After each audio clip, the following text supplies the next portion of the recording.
This workshop meeting. conference will now be recorded. And we have a quorum, so we're good. We'll do the invocation.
So there's no public comments. Do we have any announcements? Nope. Okay. Regular agenda. Well, this is sort of a regular agenda, so thank you all for joining us on a Saturday. This is a customary gathering when you elect new or continuing officials that come in to serve your council. I understand that you all have done something similar to this in the past with other councils, but I'm not sure that it's been quite so extensive. I did find some records in the office where the previous administrator had put together an orientation packet. I pulled some other items that I have used in the past with other cities that I hope will be helpful for you all. They are found in the binder in front of you, and please know we will very likely not get through all of this today.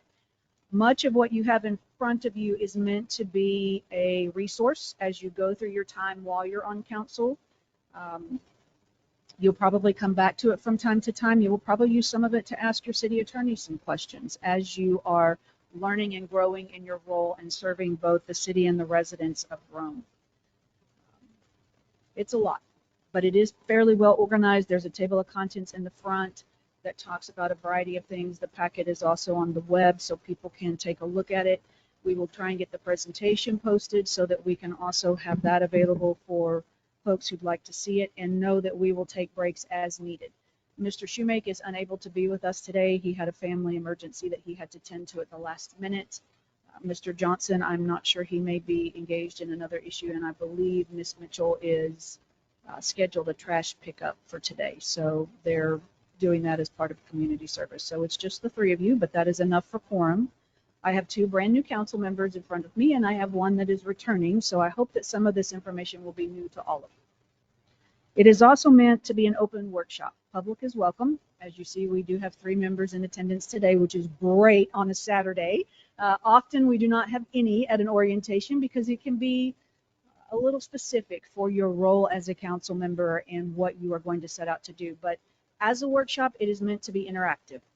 You do not want me to stand up here for the next 3 hours and talk to you. Although I can, you're not going to get as much out of it as if we're not having some sort of a conversation. So if you have questions or if you'd like to interact on a particular topic, please stop me at any time in the discussion.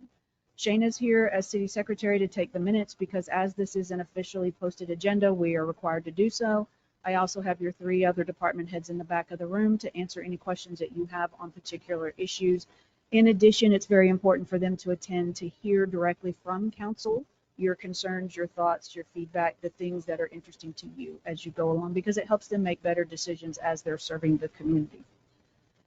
Can you put the presentation up for me, Shayna? You all have copies of the presentation in front of you as well. It will be helpful for you to follow along in that as we go through.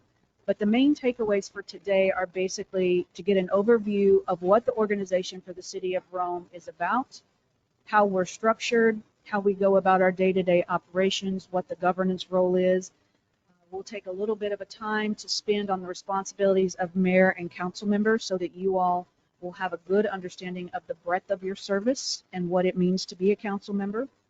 We'll talk about the responsibilities of the staff team, meeting agenda format such as what is regular session, what is special, what is executive session, what's an ordinance, what's a resolution. Some of those are basic things. However, it's a great refresher for you because you may get asked these questions. It also helps educate the residents that are in Rome because we've had some questions about what type of government are we? Why do we have a city administrator? Why do you have to post meetings 72 hours in advance? All of those things, as we do have a good number of folks who watch our meetings during and after the fact, it also helps to educate them as well. There are several tools that I'd like to talk to you about as a part of the city that I'd like to see us either expand on or further develop. There are some we have that are already in place that is unusual for a city this size, so that's very visionary on the part of previous councils to have put those in place, so we'll talk about those. And there are several learning opportunities. There are legal requirements for your learning that I have sent to you in email as it relates to the Public Information Act, the Open Meetings Act, and the 1 hour of each of those classes that you're legally required to take, and send your certificates of completion to the city secretary because we have to maintain those on file. But there are other trainings that I know of that are extremely valuable in your governance role. One of the interesting things that I think is misunderstood as a city council member is you are meant to govern the organization, set policy, give direction to staff through your meetings, and then staff is meant to carry it out. And we have had hybrids of different types of government in the past, and I think we do have some previous history and knowledge that is not necessarily aligned with what we're doing today. So hopefully we will clear up some of those concerns and questions. But this is more importantly meant to be a time to create you all as a team. I really prefer, and it's always best to have all 6 of you in attendance. We did not have that luxury today, but I'm hopeful as we make this a regular part of our business model that they will be able to join us and be a part of this because you all will grow further as a team as you interact as the 6 of you and form a council team because that's critical to dealing with some of the things that we hear in the community that people do not prefer. The questioning, not the questioning so much, but more of the arguments that they have seen, the things that we've seen in the paper. As I present to you your council or your city survey results, you will see that that was a very recurrent theme in the responses that I received. So I'm hopeful that this is the first step of many that we can make a cohesive council team that can work together for Rome because as you've heard me say multiple times, this city is poised for a lot of changes. It's also poised for a lot of growth. And as we do not own all of the property around us as a city unit, we don't get to control that except through the entitlements that currently exist in zoning and through the legal channels that we have. So we need to make the best of those, but we also need to educate our residents on what that growth means, what's beneficial to them, how can we mitigate any impacts that may not be seen as positive. So that's part of where Rome is at, literally the crossroads as we speak. So if you'll advance to the next slide, please, ma'am. This is something, go forward one more, I'm sorry. This is something that I put together as a result of prepping for the budget. We have not had, nor was I able to find a really comprehensive view of your staffing levels and your organizational structure, but and for what we see here on the screen. Pardon me while we become a little bit more mobile. You'll see at the top you have Citizens of Rome, which is customary for any local government. We are not a corporation, so you do not see customers anywhere. You don't see a board of directors up there.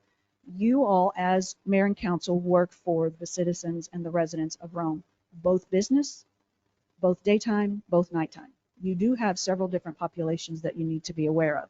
You will see on the sides you have advisory boards and committees, your city attorney, your city secretary, and your municipal court judge. All 3 of these positions are appointed by council. These 3 are considered, the city secretary, the judge, the city administrator are considered actual officers of your organization. So we are all appointed. The city attorney is hired by contract and works directly for you all. You will see directly underneath this, or excuse me, on the left, the advisory boards and committee will be your Parks and Recs board, your P&Z board, your ZBA board, things that report as advisories to you all as the governing body. They have recommending powers. They do not have binding powers on the council. Does that make sense? You see directly under is your city administrator. As the chief administrative officer of the organization, I am responsible for the day-to-day runnings of your staff team and making sure that the policies, the ordinances, the resolutions, the things that you all approve at a council meeting are carried out according to the directions that you give us. Directly under you will see the 3 official department heads. I will say to you also the city secretary is considered a department head, as well as officer, as well as treasurer of the city. And then I added administration because we have 3 other positions in City Hall that report directly to the city administrator through the lens of that administrative oversight, but they don't have specifically a department head dedicated to them.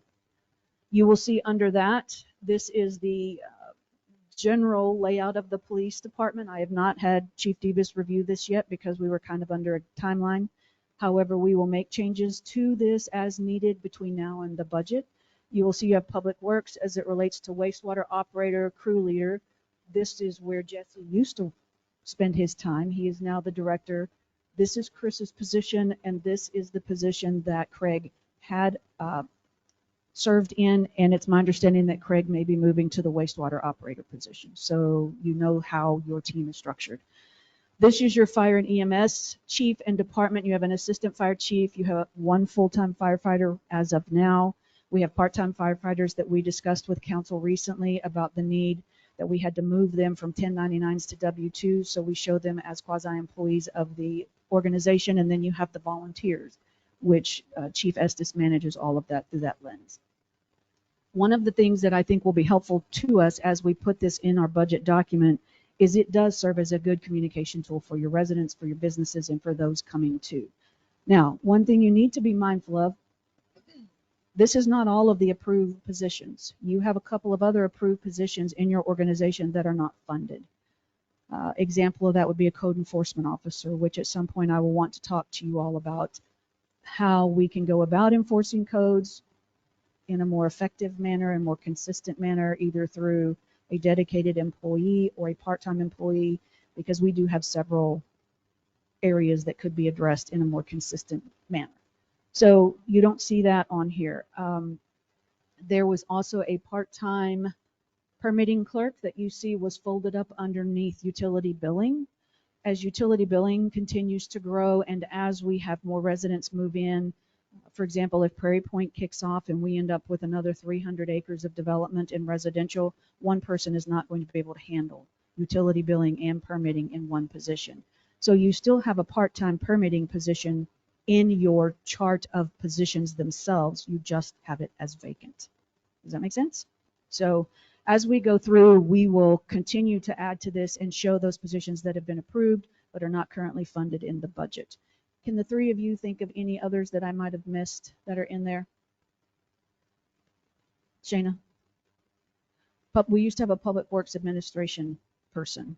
Julie used to assist them considerably, but her time is really being taken up by utility billing, and there's not a whole lot of administrative oversight that she's able to do on their behalf.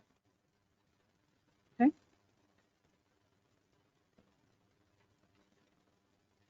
All right, so we're going to jump right into, if you'll advance for me, ma'am, the different types of city government.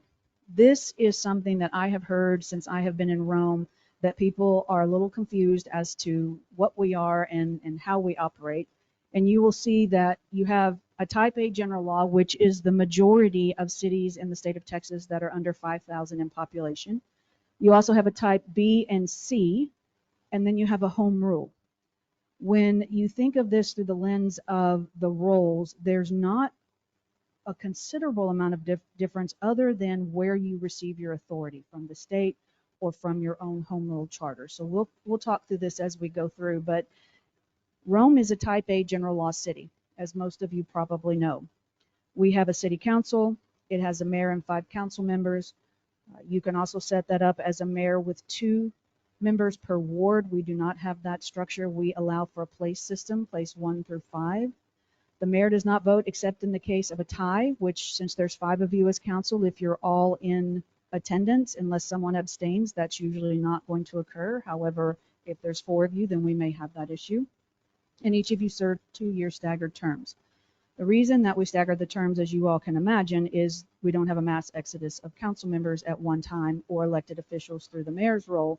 You really want to maintain continuity in these roles because it takes almost a full year of service on council to get your feet under you and feel like you're comfortable with all of the different acronyms, the different terminology that exists for local government, because we are not, quote unquote, a corporate business. You cannot take everything that applies in a corporate business and lay it over on a municipality and expect to have an apple and apple comparison. So it'll take you almost a year to get this under your belt and at least one full cycle of business, especially as it relates to budget preparation, understanding what your ad valorem tax rate is, what your no new revenue rate is, what your de minimis rate is, all of these things that I will teach you as we go through the budget process this year. But it's a commitment, and it does take quite a while to figure that out. Type B and C, you see, are aldermanic or commission form of government. A lot of the Type B cities have moved into Type A because alderman is an antiquated term. It really has the same effect as council member. They can be used interchangeable. On a Type B city, there's questions as to whether the mayor can vote. So I think that a lot of those cities moved to Type A just to clear that up. Type C, very small government. I would say that when Rome was originally incorporated, we were considered a Type C. We had a mayor and 2 commission members, and then we moved into the different type to where we sit now. Home rule is interesting. That is when you start to approach 5,000 in population. You will create a home rule charter, and we will start working towards creating specific rules and directions for Rome that match Rome and the goals and objectives of our community. Will you change the next slide, please? So you'll see here, why does it matter? I have had residents want to know why we're Type A general law, whether we're strong mayor, whether we're weak mayor, and we will cover all of that information today. As I mentioned, home rule applies to cities with more than 5,000. Justin, of course, Fort Worth, your bigger cities South Lake, Trophy Club, all of those as you get to 5,000 will issue their own home rule charter. We're not close to that yet. However, I will tell you that, as I mentioned, if Prairie Point starts to move forward, we're getting very close to 2,000 residents. None of the homes in RVR account towards this number because they're in our ETJ. So only homes that are built within our city limits will count for the 5,000. But if Prairie Point were to kick off, or if we had another development come through, we would very likely need to look at this probably within the next 5 years, I would imagine, just given the growth that we're seeing come through this area. If for some reason I had someone come in about the property that's across the street from Love's, or if Chisholm Ranch decided to kick off, that is already in the city limits, and we would hit this number very quickly.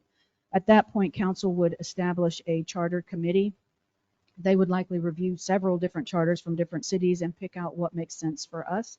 They would present it to you over several meetings. It would be approved by council, and once the charter is actually approved, it becomes your guiding document. One of the most easiest ways to understand the difference between home rule and charter, a home rule city can do anything that's authorized by their charter that's not prohibited or preempted by state constitution or federal law. If that's not muddy enough of an explanation for you, it's difficult to get. They try and put it in its most basic language. So let me juxtapose that with general law. As a Type A general law, we can only do the things that are specifically given us through state statute. So we only have the authority that we find in the state statute. We can't go out and pass laws or ordinances in direct opposition to that. Home rule does not look to state laws first. They look to their charter, and then they also look through that home rule charter that they have, and then the state legislation to make sure that they're doing what they should. They have a lot broader powers as it relates to governing their city than what Type A general laws do. Tracking me? Any questions on that? So Rome was originally incorporated in the 1940s by a small amount of folks who wanted to take advantage of Highway 81 287 that was being built through the area in 1939. We currently have a city limits of about 5 to 6 square miles, but we have an ETJ of 19 square miles, making us one of the larger areas in Wise County once we fully build out. So I know there's been some confusion. I know there's been some conversations that Rome is either landlocked or does not have any room to grow, and I am here to tell you that is not the case. There are some limitations that have been placed on us as it relates to annexation at the state level, and there's not much that we can do to affect a change there. However, we did issue a legislative platform to talk to our local elected officials to let them know what your position was on being able to control your own local destiny at the local level. That is something that the legislature, in my opinion, has looked at, reduced considerably over the last 5 to 10 years, because when I started in this business, local government had quite a bit more authority and a lot more leeway than it does now, especially as it relates to annexation and tax rate and their ability to issue debt and what kind of debt, etc. So through that lens, we don't have quite that leeway. However, we still have a lot of room to grow within the city, because one of the things that you will start to see is as residences come in, as corporations come in, QT is a great example. They don't want to be in the ETJ. They don't receive the same level of service delivery from a county government as they do from a city government, because the county is usually further removed from them.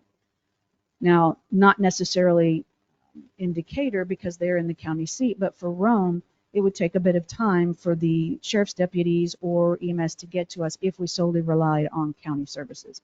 That's why having your own city service to some extent is extremely beneficial to your residents. It greatly reduces your response time, and it provides you that customized look for what you want for in your city. So QT would not come into the city limits unless we actually annexed them and made them a part of the city limits of Rome, which is good for us as it relates to ad valorem, as it relates to sales and use tax, etc. I know we're going to have some challenges as it relates to traffic. We'll have to deal with those as it comes along. But one of the other things that I think cities don't quite understand, and residents don't, because this is not where you all spend your day-to-day time. You generally spend it doing your day job or working with your family or traveling, etc. But we don't have the ability to control the zoning on the property directly if it's already entitled. So if it is zoned as commercial, for instance, then QT can put their gas station there. I've had several feedback points from residents that they wondered why council allowed that to go there, and it's not really a council allowance. We didn't own the property. It was purchased by the corporation, and that was entitled in their zoning, so they're able to build that. That's something that I would like to educate both planning and zoning and city council in a joint meeting as we go along and further explore our comprehensive plan. I know you have done those type of joint meetings before, but it's something that, in my opinion, twice a year minimum, you ought to have those joint meetings with your advisory committee in zoning, because they're going to see and hear things before you do, and you want to make sure they understand council direction. I know 2 of you on council now, and Michelle, I'm not sure, did you serve on P&Z before I was here as well? Yeah. So, and I know Mr. Johnson was on P&Z at one time. Mr. Schumach was not, and I don't know if Mayor Mitchell was, but that is great experience to serving on council. And if all of you are aligned as you should be, it does help streamline the process for developers. It gives them something that is reliable, that they can understand generally what your guides are, and it's not what they call arbitrary and capricious, which is something we want to stay away from as it relates to zoning, because that opens us to lawsuits. But it's important for you all to train together, much like you're doing here today. All right. Now, as it relates to home rule, we also have a lot of ordinances and resolutions that back that up. So I've got some of those in your binder for you under one of your tabs, and we'll get to that as we go through. Any questions on type A general law or home rule before we move from that? Come on, interaction. Here we go. Need some caffeine still yet? It's early on a Saturday. I don't have any questions other than your legs are going to get tired. Do you want to sit down? No. Okay. Thank you, though. I appreciate the offer. All right, so then moving into the council manager form of government. This is also something that is in evolution in the city of Rome. Interestingly enough, our first city administrator position was created and appointed way back in 2001. That is not something that is necessarily widely known. I happened to find the ordinance and the resolution when we were going through our scanning process. I didn't find very many people who were aware of it. I'm sure some of the folks who have lived here for many, many years are aware of that. But once the city started moving towards hiring a professionally trained administrator to handle the day-to-day and administrative tasks of the city, you moved into this council manager form of government model.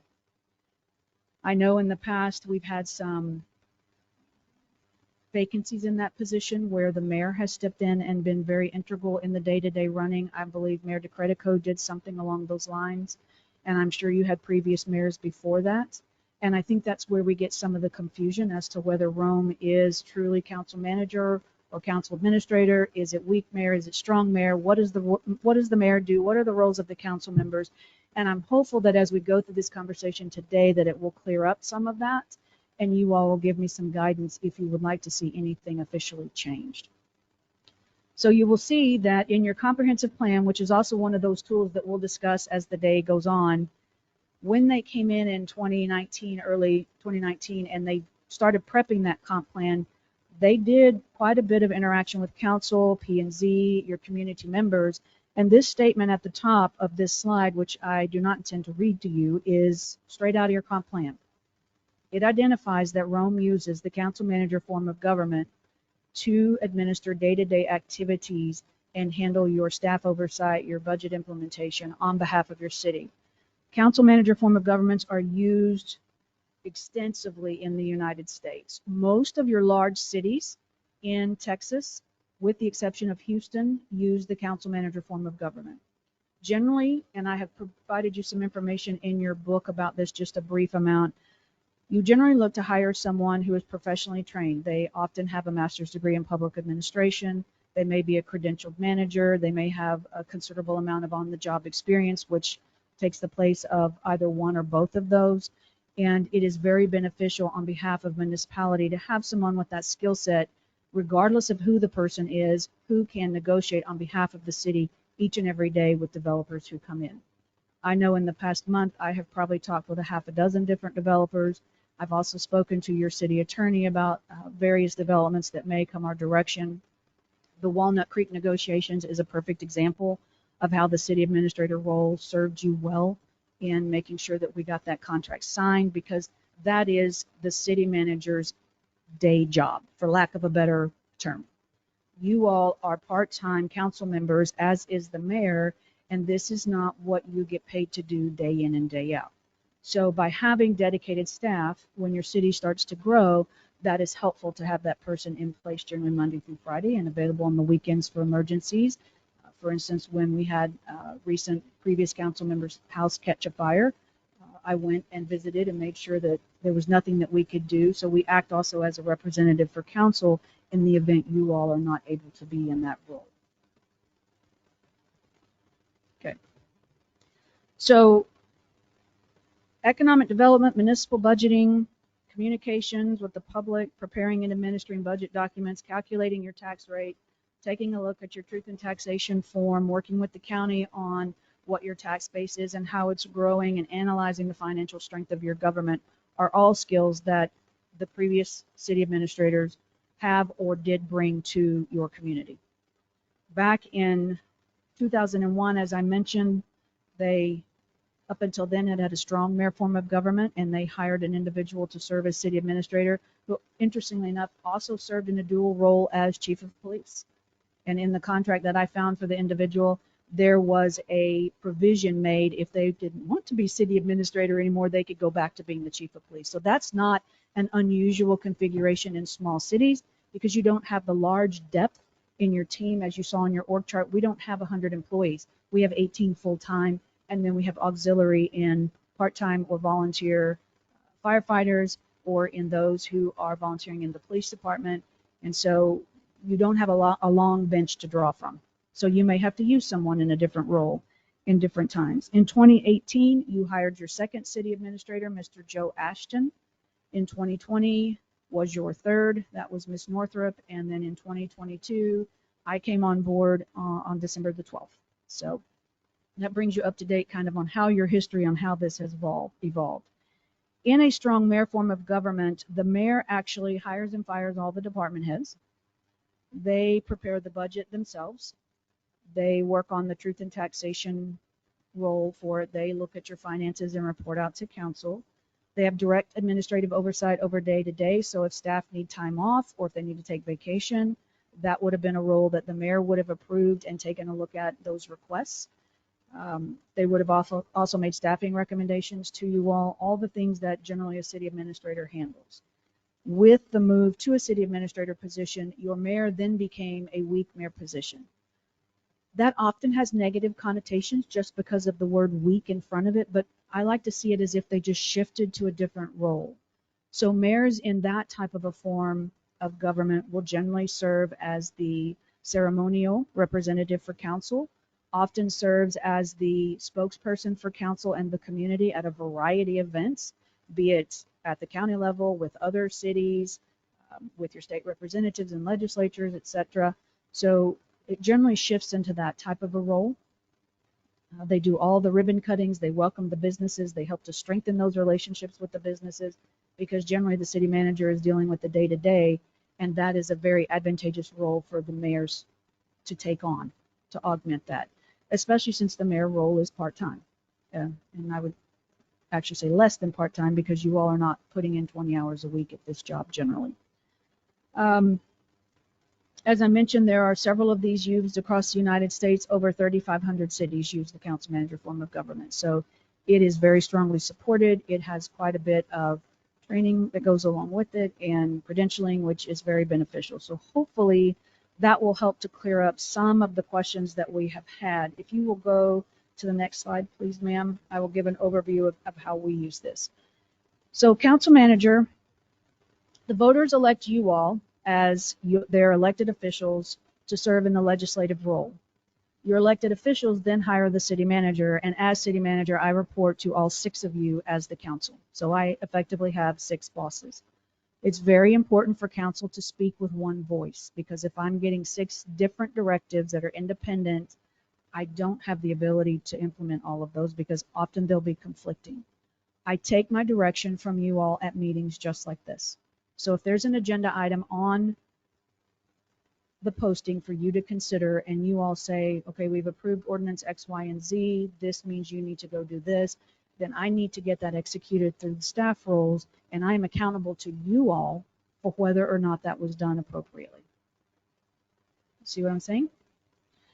In this type of a organization, the city council serves as a legislative body. Think Congress at the federal level, just to kind of give you some sort of a corollary. You set policy direction through your ordinances and your resolutions. You approve the budget. You set the tax rate. You determine the service delivery type. For instance, if some cities, they provide electric service delivery like Bridgeport does. We don't provide that because council hasn't given us the direction to do it. We're not really suited for it. So it's not something that we provide as a direct service. If council came in and said, I want to change policy and I want to provide direct trash and refuge pickup, we'd have to purchase trucks, we'd have to hire folks for that. It's so much better to do that as a public-private partnership and let those who deal with it and have the landfills, etc., handle that for us. But that is a policy direction that council could change and give additional roles to staff, if you will. Mayor and council do not exercise administrative authority. So if Ms. King came into City Hall and asked Shana to do X, Y, and Z, Shana is asked to bring that to me because I need to make sure she's doing all of the other things that we have, and that we may be able to accommodate that. That's not an issue, but it's really best if you have an administrative task that needs to be completed that you bring it through me first. I can then determine whose workload is where, and I can place that project with the appropriate person that may have some capacity to do it. I have worked in governments before where council is not in the governance role and they are all trying to get different things accomplished. Like in one city, I had someone who wanted a butterfly garden. I had someone else who wanted us to do a playground in a park. I had someone else who wanted us to increase our staffing level at the police department. All good things. But you have to determine what's a priority. So basically what's a need and what's a want. And I will say that the butterfly garden took a lot longer to get implemented because it was not a need, it was a want. It's a great thing for community. When you get evolved to that level, those are the type of things you want to put in so your residents can go enjoy it and it's an attraction for your city, but we're not quite there yet. But that's some of the confusion that comes about when you have 6 different people with 6 different projects, and we're not all bringing that through the council agenda format and giving direction to staff. Okay? What about situations where, for instance, as a council member, I'm acting as a citizen to ask a question? For instance, I have 2 examples just from this week alone. I happen to know that Chief Estes was going to have a splash slide, and I needed to know how much water one of those would use. So I sent him an email and asked how much water. And he replied, which was very good information. I also had a situation where I needed to produce a parking plan, and so I got a hold of Chief Davis via email. Well, actually, he called. And so just to ask about, what do you expect in a parking plan? Because I had no idea. And so, and he provided me with the information. But that was really as a role as a citizen, Right. And not a council person. Great example. So you did exactly what you should do as a citizen and go to the department heads and ask the questions. If they don't know, or if they're unsure, they will collaborate with your city manager and figure out what the answer is. If it comes into you shifting into a different hat and saying, well, as a council member, I need you to this, that, and the other, then that's when you move into an owner versus a customer role, is what they call it. And as an owner of the business, which is what you all are as city council members, you will have to regulate that question at your own individual level. Generally, councils are very good about that once they understand, and it was an excellent question and good for you for figuring out kind of the difference early on, because that can be a difficult road to traverse, but you did exactly what you should have. You were acting as a citizen who is looking to host an event or do something within the city. Those questions do not need to come through me. They go through your department heads and they will circle it back around if necessary. Any other questions on that? So, interestingly enough, there was 2003 legislation that allows general law cities to delegate by ordinance management duties to a city administrator or manager, which you all have done.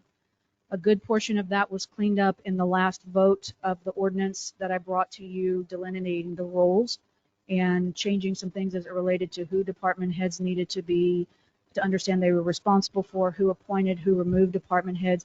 So we actually made a very good step forward in cleaning up our ordinances and making sure that that was clearer for people, because we had some on the books from, oh gosh, I think those were 2014, but they were older. At some point, are you going to explain the checks and balances so that people that think that your role is autonomous and you've got all this control and no one else knows about it? Okay. I'm perfectly happy to cover that. So city managers are not autonomous. We only have the authority that's given to us by council, and we have a very strict code of ethics that we have to adhere to. If you are a credentialed manager through the International City County Managers Association, which I am, there is a list of those. I have to take ethics courses every year to continue to qualify. I have continuing education requirements of 40 hours that continue to inform me of what my role is. I am not able to implement ordinances. I cannot pass resolutions. I don't influence your decision or your vote. It is not my role to bring forward a canvassing of you all, if you will, trying to influence which way you move on an ordinance. It's my role, and this is one of the things that you'll find in your packet, to thoroughly research all of your options and bring it to you all for a decision. That's why you were elected. I was not. I am fully accountable to council each and every day. City managers generally work meeting to meeting, which is often why they have contracts that provide them some guidelines under which they work, which we all negotiated back before I was hired. You also had that for your previous administrator. But city managers are really the administrative arm of council. You all make the decisions at the council meetings. You give the directions officially at the council meetings in front of our recording, generally through people who want to listen, for those who are in attendance. So all of that accountability circles through the community. But city managers do not have unilateral authority to go out outside of those bounds to make any decisions for council or on behalf of council. It is often confused. It is often seen as a very authoritative role, but we have budget constraints that are also placed on us. We're not allowed to exceed budget authority. If we need to do that, we have to bring it back to council for approval. You all have noticed I have done that twice as it relates to financial services that we needed some assistance with. So you all approved those changes to the budget. But short of that, because especially in the city of Fort Worth, it's a large organization, it's a large budget. It is seen as if it is autonomous and the city manager simply does what they feel is best. And I will tell you that is not the case. If you violate the ordinance, then I am accountable to you all for poor job performance and may be removed from my position. Does that answer some of your questions, or are there specifics that I can discuss? I'm happy to do so. All right, let's go to the next slide and talk about the duties of the mayor and what each of these roles are, because they get a little bit more interlocked and they get a little bit more complex as you go through. And you'll see there are several bullet points there on your slide deck.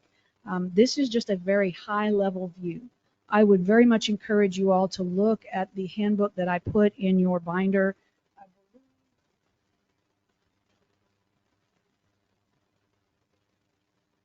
Form of government tab, you have a very large document that talks about, it says it's the handbook for mayors and council members. All of this information is taken from that particular publication. It is put out, I believe,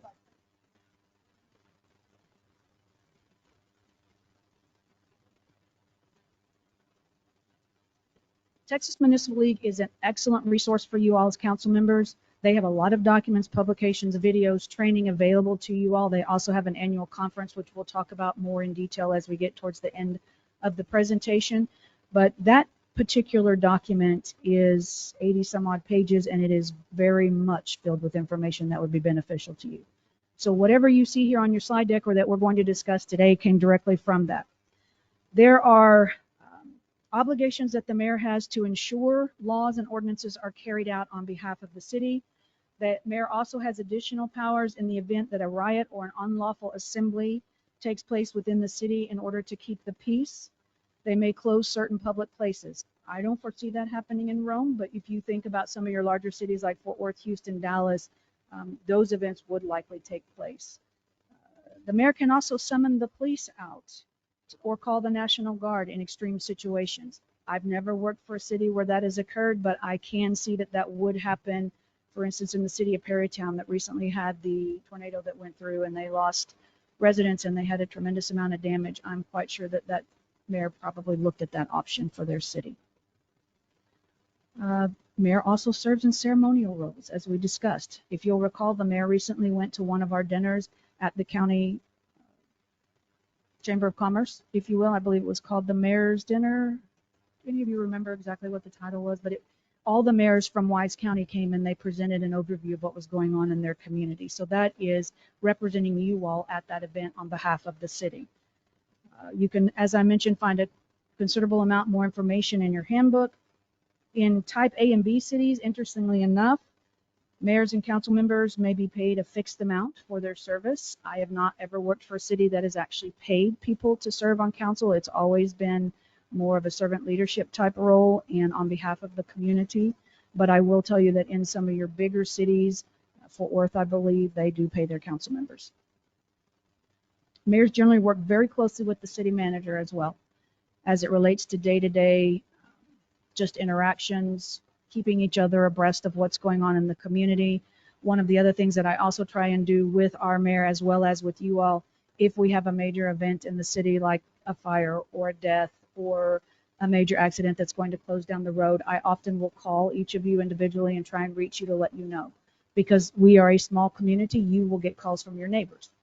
If you have to say, I don't know what's happening, then I feel like I've not done well for you all. I would prefer to let you know, look, we're working this accident on 287. It's a major or it's a fatality. That way, if someone calls you and says, hey, how come all the officers are gathered out on 287 and you've got ambulances on scene, then you all can say they're working a fatality accident. I won't give you any additional detail because it puts you in a bad position and it could violate HIPAA, but I will give you some of that information for your role as a city council member. The same thing occurred when we had the recent house fire in Rome.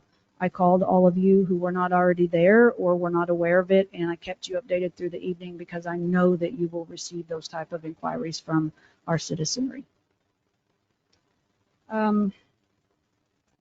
Mayors often help explain agenda items to council members. In my previous city, I would always, if we had a particularly difficult topic and she had questions, I always found answering them for her helped me better prepare to answer for council, because you all will likely have a lot of the same questions. And often that mayor could put it in the context of what council had dealt with outside individually as representatives of the city, and could help explain the item if it was a particularly complex. So those are some of the best ways that the mayor can work with the city manager, as well as some of the duties that the mayor performs on behalf of the city. Thank you. I appreciate the description very much. Something that's on my heart, and I just want us to talk about it because this is a meeting. It's very important to me that our citizens have pride and that our staff has pride in the city. And so when we have events or recognitions, for example, swearing in new officers, it hurts my heart if one of us or all of us don't stand and take a picture with the family, shake their hand, welcome them. So I would like to see us as a council, whether that's the mayor representing or Mayor Pro Tem or all of us, but just play a little more welcoming and affirming and congratulating and celebratory role.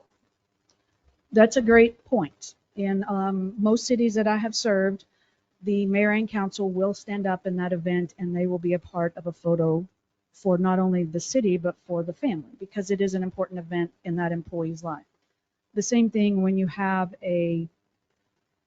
like our Shine Award, which we have each quarter.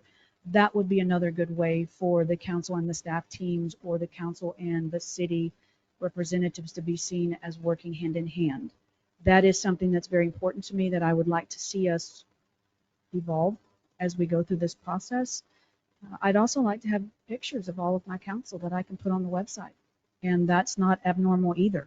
Either a group photo or individual photos that I can put on your bio that talk about why you wanted to serve the city, what skills do you bring to the table. You basically filled it out either when you ran or when you had put together your campaign material, or when you applied. If it was partway through a term, you had to put some of those qualifications. I would like to have all of that from you all to put on that city website and use on social media, because it's very important for people to be able to see, put the face with the name, and understand who's representing them. So I appreciate that comment very much.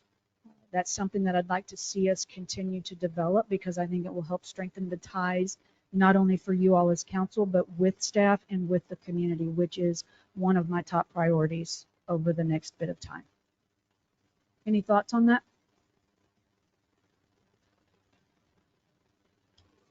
Let Mr. Loftus have the mic first, and then we'll move that direction if Ms. Ty is agreeable. Forgive me for my emotional quotient being so low. I just don't want to see it overused. I think when recognition is deserved, definitely. But that's just my thoughts. I did have a question also. Now, does the mayor have the ability in a meeting to introduce a motion? Yes. Well, let me rephrase that. Council has the ability to introduce a motion.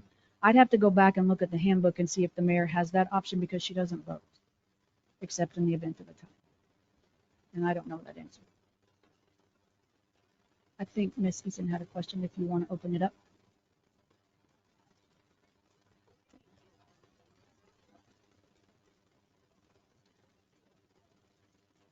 Council can put together, as they have in the past, an alternative for the mayor pro tem, but that already exists in a lot of instances, that the mayor pro tem serves on behalf of the mayor if they are unable or not present to conduct the city's business.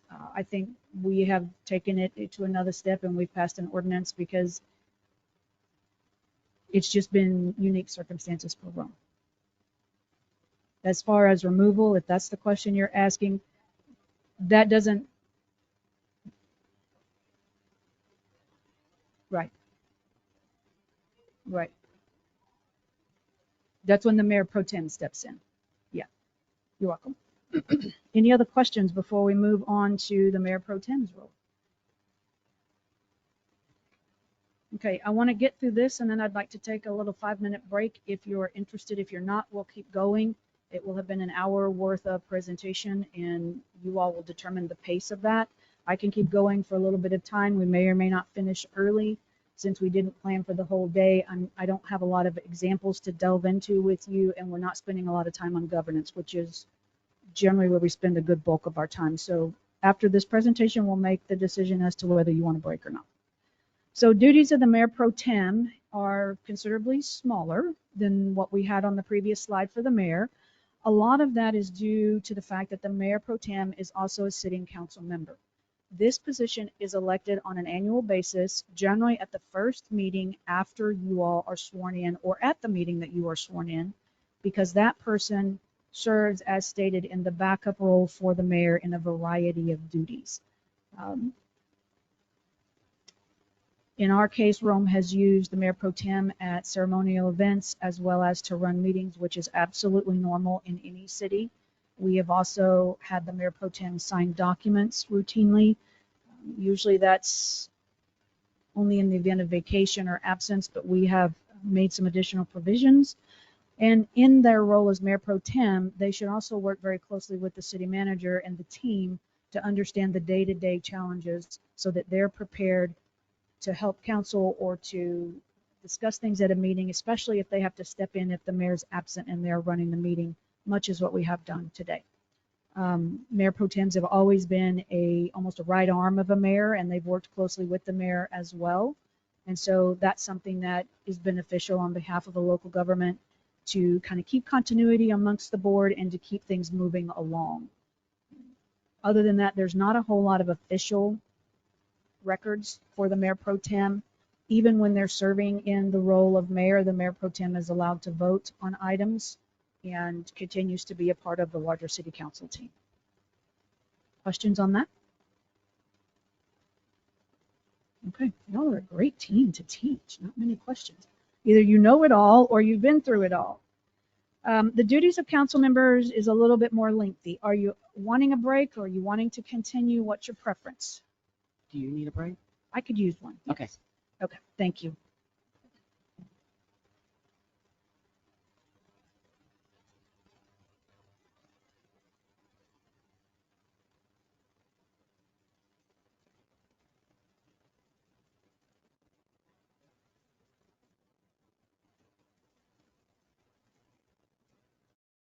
This conference will now be recorded. Okay, thank you everyone for that short break. We're going to move into now the duties of council members.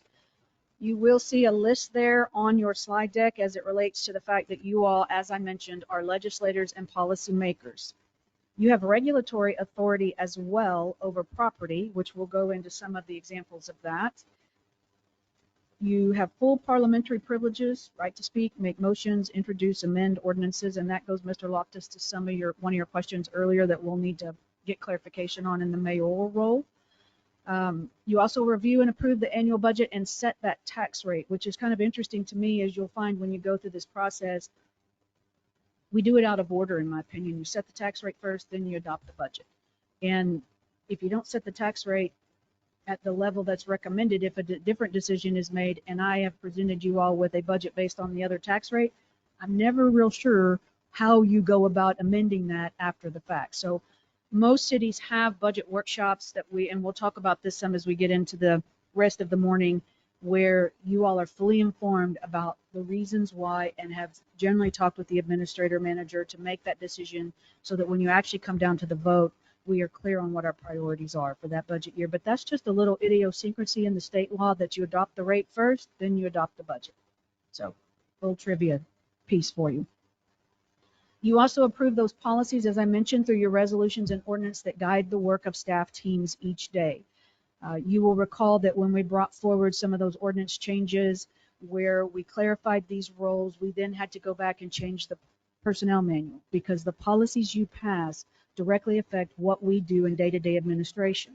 So we also brought the changes to that manual to update it because back when it was being approved many years ago, it had things in there such as the mayor would approve vacation. That's really not effective use of the mayor's time. And it also, what if the mayor was out of town and one of our employees had emergency and needed to take a time off? Unless the mayor pro tem is able to step in, there's nobody to approve that, and then they're not sure where do they go. Who gives them the approval for that? There were also things in there that were just extremely ministerial that the mayor would approve if somebody needed to carry over time. For instance, all employees have a maximum amount they can carry over from year to year in vacation and sick leave. And in the past, it would be put to the mayor's discretion as to whether an employee carried that over. That puts the mayor in an awkward spot because if she does for one and then he or she doesn't do for the other, that could create morale issues within the staff. So taking that out of the day-to-day running and putting it in the city manager makes it more consistent and gives the mayor the ability to do the things they really need to do. So that's how the policies that you pass through those ordinances and resolutions affect those day-to-day operations, which then puts bumpers on what the city manager can do, which keeps it from being from a lopsided authority position like you were talking about, Mrs. Ty. The city manager does not have unilateral authority to do things. So all of those line up to create the organization that you currently see. So as legislatures and policymakers, as mentioned, you review or approve or deny ordinances and resolutions. You also look at zoning changes. So if a piece of property came in, for instance, the acreage in front of Bywell, if they decided that that owner of that 7 acres, and this is completely hypothetical, did not want to make that a commercial piece anymore, they wanted to make it residential, they would have to come before you all to change that zoning because it is within the city limits, and that is not something that can be done without council approval. Now, you do not have zoning authority in the ETJ. You only have platting authority in the ETJ. You can also require licensing for certain activities like solicitors, registering your pets, using the park, and things of that nature. You can appoint residents to advisory committees. As mentioned, your planning and zoning, your parks and recs committee, your ZBA, your zoning board of adjustments, all of those would need residents appointed to it. There may or may not be, not on P&Z, but on some, a council liaison. There's always a staff liaison to one of those, but you all have the ultimate say on who is appointed to which board. You also appoint the municipal judge, as I mentioned earlier, and you enter into that contractual agreement with the city attorney. You have also approved contractual agreements with the city secretary and the city manager because those are appointed positions as well. You did see on the org chart that the city secretary was off to the side with the municipal judge and the city attorney, but generally for day-to-day oversight, that position works with the city manager in order to make sure that we are both moving forward in the same vein that council has asked us to move forward in. Under regulatory authority, back to Mr. Loftus and some of the questions that we fielded today, you set park use guidelines. You set park fees.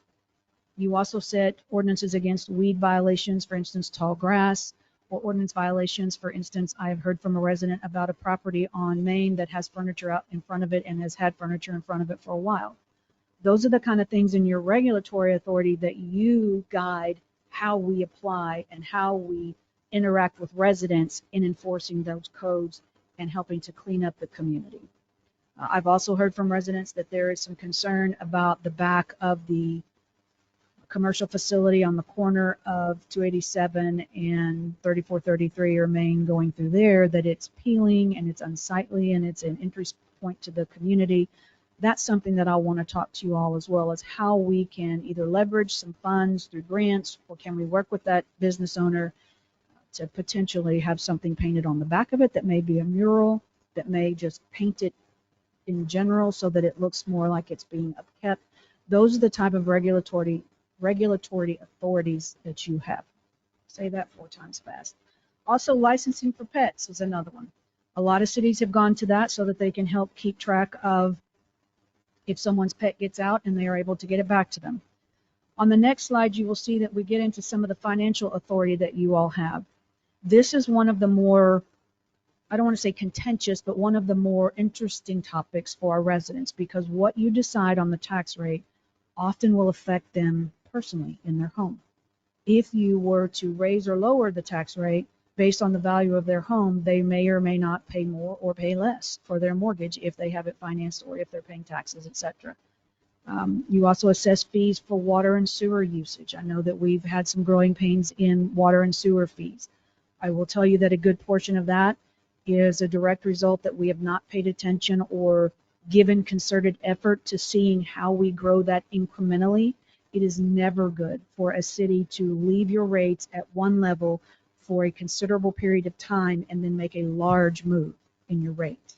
It doesn't give people the ability to pre-plan. It doesn't allow that rate to grow as many people's salaries will grow as they continue to evolve in their position. So you ought to be reviewing the rates once a year or once every 2 years to make sure that you are setting through that financial authority the rate that we apply for the service, to make sure that it's either full cost recovery, meaning we're not subsidizing water and sewer or trash or something to that effect, or we are, if that's something that council chooses to do.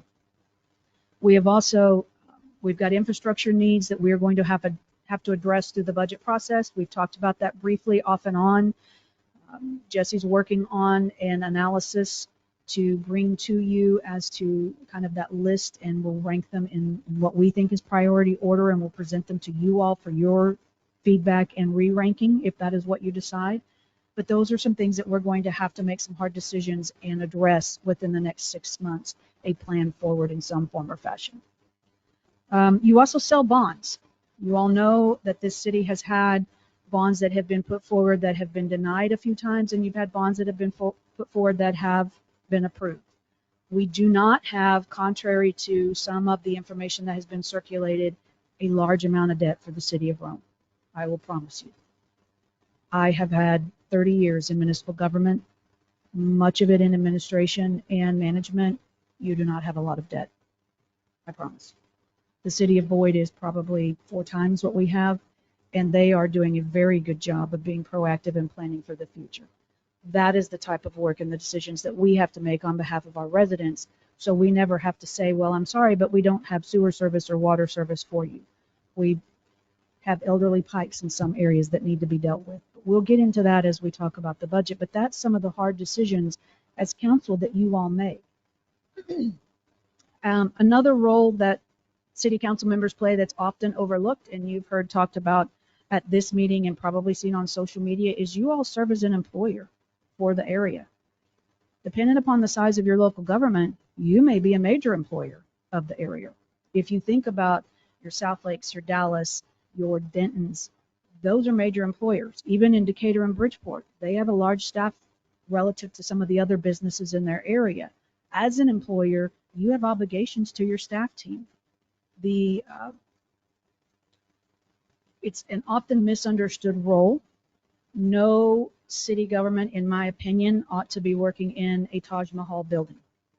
That is not a good use of city funds. I have worked for a city that their council felt like it was very important to simply lease a facility because they did not want to be in the building ownership business, but the lease was $600,000 a year. You can pay for a building in bond debt for that, and at the end of it, you own it. That was not a recommendation I made to the council, but that was council's direction. So we implemented the direction we were given. If we get to that stage where we want to issue bonds or ask the voters to approve bonds for facilities, know that it will not be excessive. It will be what's needed for the day-to-day operation. So the residents would have input. Council definitely has a considerable amount of input. The voters ultimately approve that particular bond going forward. But that is another area that we're going to have to look at over the next few years to determine how can we make some improvements. and if there's an ability to continue to intertwine some of our history with those facilities and those improvements that could be used by the wider community. So I've got a few ideas on that I'd like to at least put to you as we go through the process for you to make those decisions on those bonds, if we're going to do anything along those lines, if we're going to make incremental improvements to the current buildings we have. Staff have done quite a bit with the money that council previously allocated for each public works, police, and fire. They've made a lot of good use of that money, but it is not going to serve us for 20 or 30 years. It will for the next little bit of time while you make a decision, but that's part of your employer role as well. Let's see. One of the other things I'd like to bring to you in your employer role is a pay plan for staff. None of this will be done overnight. I want to be very clear about that. This is a 5-year look out over things as it relates to facilities and infrastructure and pay plans and what we can do to grow the organization in direct response to growth of the community. Right now, we have some immediate needs in police and fire, but I will tell you, I think administration is doing pretty well.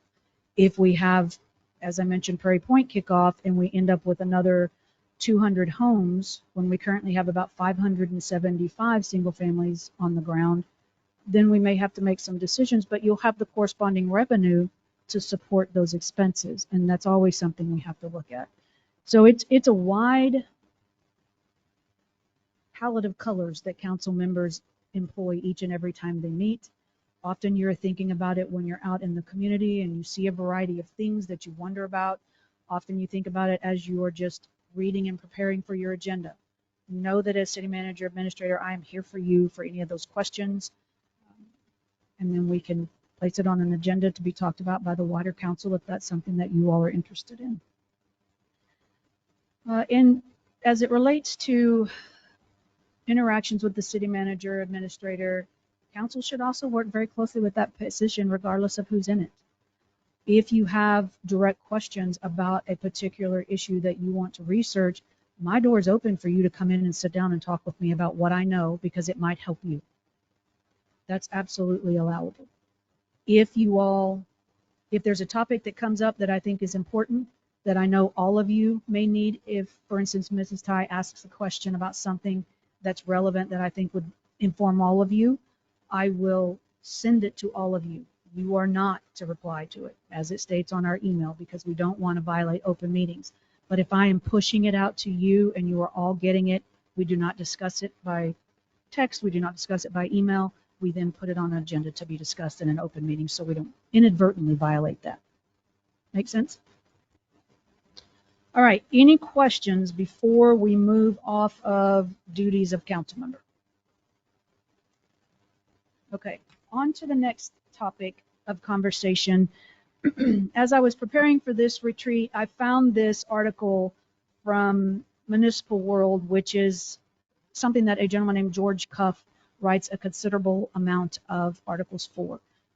Municipal World helps guide those who serve in our roles, and this article was very informative as it relates to 7 qualities that they felt like were very important for local leaders.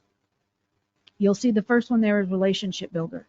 You are doing a lot of that today just by being here on a Saturday and interacting with your staff, streaming your meetings out to folks so that they can hear directly from you what your concerns are, what the questions are that you ask, and building those relationships in your meeting.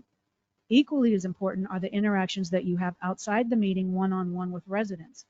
You have to have this, in my opinion, in front of you as a task for council members, because often your residents see you as their conduit in their community. And if you are open and available to them, that will be reflected in their feelings about their community, their pride in where they live, their willingness to volunteer and partake in a variety of things. So relationship building is critical in any organization, but especially so in municipal government, because one thing people don't really think about is municipal government is closest to everyone. We are the lowest level of government in the state of Texas and in most any other state, but we are the only one that you generally can walk in the front door of City Hall and ask to speak with the administrator or staff, or call a council member on their cell phone or at home and discuss an issue. So we reach more people on a daily, monthly basis than any other level of government at the state, the federal, the county, And we have a huge impact on the quality of life of our residents. And I mean, when I say residents, I'm not just talking about people who live in the homes. I'm also talking about the residents who pass through here each day. We have about 1,780, almost 1,800 residents that make this their permanent, what we call their nighttime home. But your daytime population, you probably have, last count, 20 to 30,000 vehicles that go through here each day, and that count was done many years ago. So you're probably closer to 40,000 cars a day. We don't have traffic counters on hand for us. I do know other cities have them, so at some point I'd like to try and borrow them and do a traffic count, because it will inform us quite a bit on what's being done for roads, for upkeep, for police, for fire. All of that has an impact when you have a daytime population that spikes. As we continue to get commercial in here, your daytime population will grow even more. I don't want to give anyone false hope, but we are having a whole lot of conversation with people who are looking at Rome to move businesses, to consider opening a business. From my lips to God's ears, I hope we get a grocery store, because we need it very badly for our residents. And those are the type of things that will be brought to you all as we go through this process. We try and also keep as a relationship builder, we try and keep our lines of communication open with any developer, because we want to make sure that we are accessible to them, but we are also holding the line on the basis of our Rome citizens.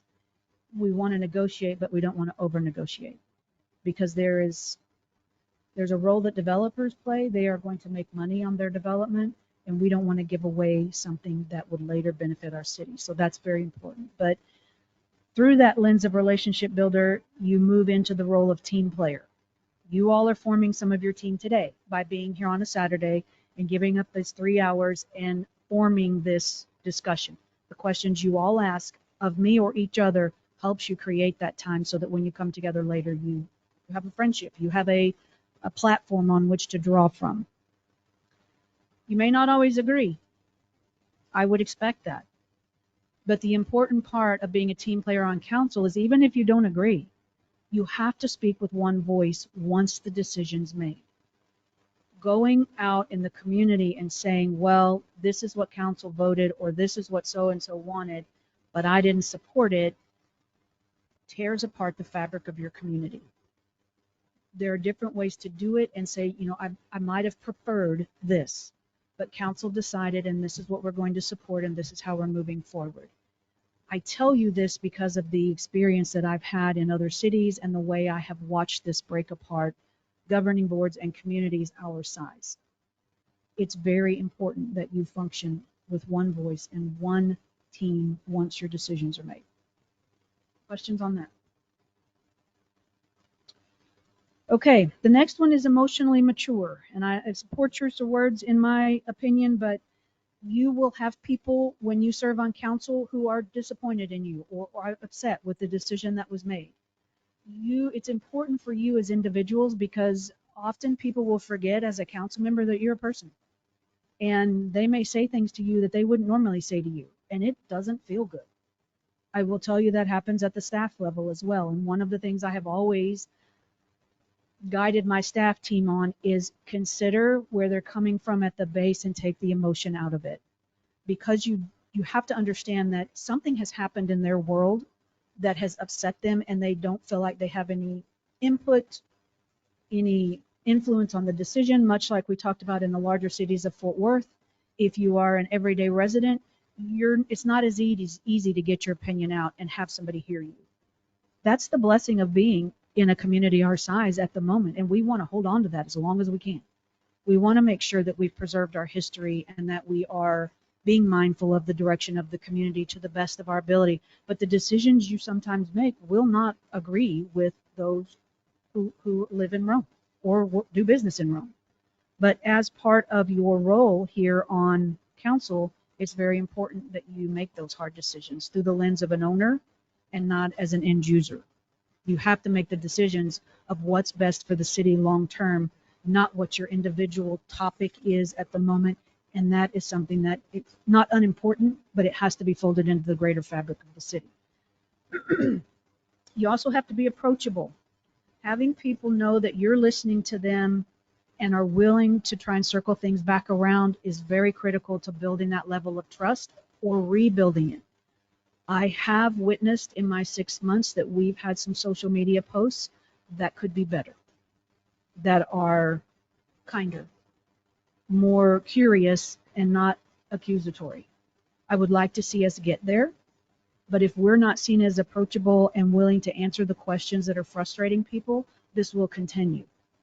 I have seen this in multiple organizations and multiple governing boards where having a closed door approach is not helpful. Doesn't mean that you can always satisfy their concern. You have to be able to say, I understand you, and I can see how that's frustrating. This is why we made the decision, and until the decision is changed, this is the direction we're going. And try and explain it. You may not always get to yes with them, but they will appreciate the time that you spent just having the discussion.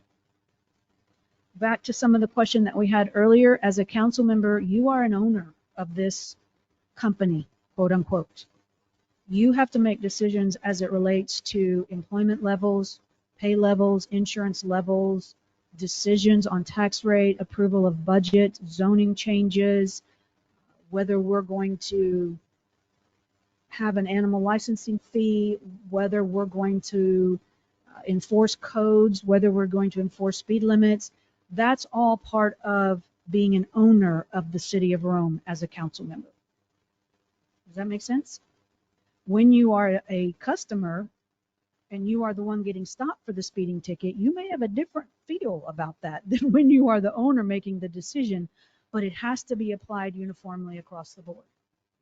I have heard from residents in my short time here that the topic like code enforcement, which you will have on your agenda next Thursday, that they feel like it has not necessarily been applied across the board, that there have been exemptions or special approaches based on who you are in the community, where you live in the community, etc. And that's the same in every city, not just Rome. But that's where in your owner role, you can talk through the lens of the policy directions that council made the decision on versus your empathy as a customer you could understand how that would be frustrating. That's something that as we go through additional governance, if council wants to pursue that type of training, we can delve into. It's very interesting to do role play in that particular situation because you think you know an answer, and then when you get in it and you have to disseminate owner versus customer, it's a different world at that point. So that's something that we could pursue as we go along. Owner decisions, as I mentioned, setting water rates, animal control, the tax rate. I've always heard from council members that they were surprised when they started to serve on council that they lost friends. It's true, because if you ran on a particular platform and you get into office and you realize that maybe you didn't have all the information you needed, and then you ultimately make a different decision, people may see that in not a positive light. And so I know many council members who have been closely entwined with people in the community that they have had a falling out. So just be prepared that that's a reality. But know that what you do on behalf of the community, the decisions you make, if there were not ethical, qualified, committed, engaged council members, your community will not be a good place to call home for anybody. So what you do each and every day as a council member and the decisions you make is crucial to our success. And whether you're paid or not paid, you need to know that your staff appreciates every effort you make, every meeting you show up to, every phone call you take, every email that you read, every packet you review prior to a meeting, because you make our job of customer service and serving the public a rewarding one, as well as those interactions with residents. So what you do is critical, is what I'm trying to say. Being a critical thinker is also important as one of your skills. You have to think long term. We may have to make some immediate decisions, but for instance, when the councils before you decided to put in a comprehensive plan to look 20 to 30 years out, that's long-term thinking. You can't just look at the sidewalk in front of you. I need you to look at the road and the property across the street. We've got to have a wider lens. Know this: councils who came before you made decisions based on the information they had in front of them at the time. You're sitting in a chair that hindsight is often 2020. So just give grace and be mindful, because the council that comes after you will look at the decisions you made, and hopefully they will give you that grace through the same lens, because you don't have the same information. And that's an important piece to realize. Be prepared. If you come to the meeting and you've not read your packet, or you've not had some idea of what we're talking about, or if you don't ask questions, you may wish you'd voted a different way later. Or you may end up feeling like you're spinning your wheels at the council meeting because you didn't understand the topic, or you hadn't read some of the preliminary information. Even if you just skim the summary piece of the agenda commentary, that's where we'll try and pull out the highlights. Because one of the things when I came on board that I worked with Shayna on was we had an agenda commentary. It was lengthy, but you can put the detail in the history and the paragraph below. You're busy people. If you could just read the high points in the summary, and I'm going to present to you usually at council meetings anyway, then that will at least give you a baseline of the understanding of what we're talking about. So at minimum, look at that. Do your homework on an issue if you're not sure. Much like Mr. Loftus is doing on one of the topics that will come up, he has asked questions of people so that he's better informed. That's very important for all of you. Collaborate with other officials. If you go to other meetings, it's perfectly fine for Mrs. King to talk to a council member of Boyd or Newark or Aurora and say, hey, how are you doing something there? What you can't do is take 3 of you and go over there and talk to them. But individually, ask other council members. Find a mentor that's been on council for a while. They will teach you some of the ups and downs of this service, and it will make it much more rewarding for you. Another skill that's very important is financial. I'm not asking you to all be CPAs. I'm not a CPA, but I do understand municipal finance and your tax rate and your debt and how it's applied and bonds and what type. That's the type of thing I need to be able to teach you all. You will see that we were able to come by a very nice whiteboard for the community center that we received for free. Jesse and his team hung it up for me in case we needed to use it today. As we go through the budget discussions, I find it to be very informative for council and residents in attendance as we start to talk about the tax rate, to be able to demonstrate some of those things on the board. So those financial skills will come to you, as I mentioned.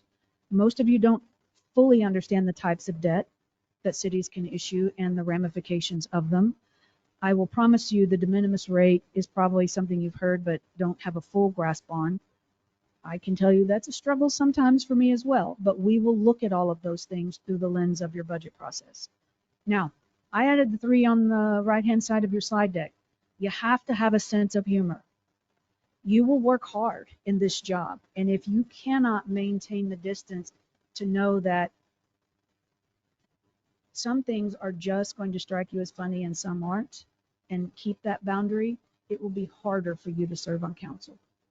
Most people don't really mean to call you a terrible name. They're doing it out of frustration, and so you have to be able to separate one from the two so that you're not taking it as a personal affront.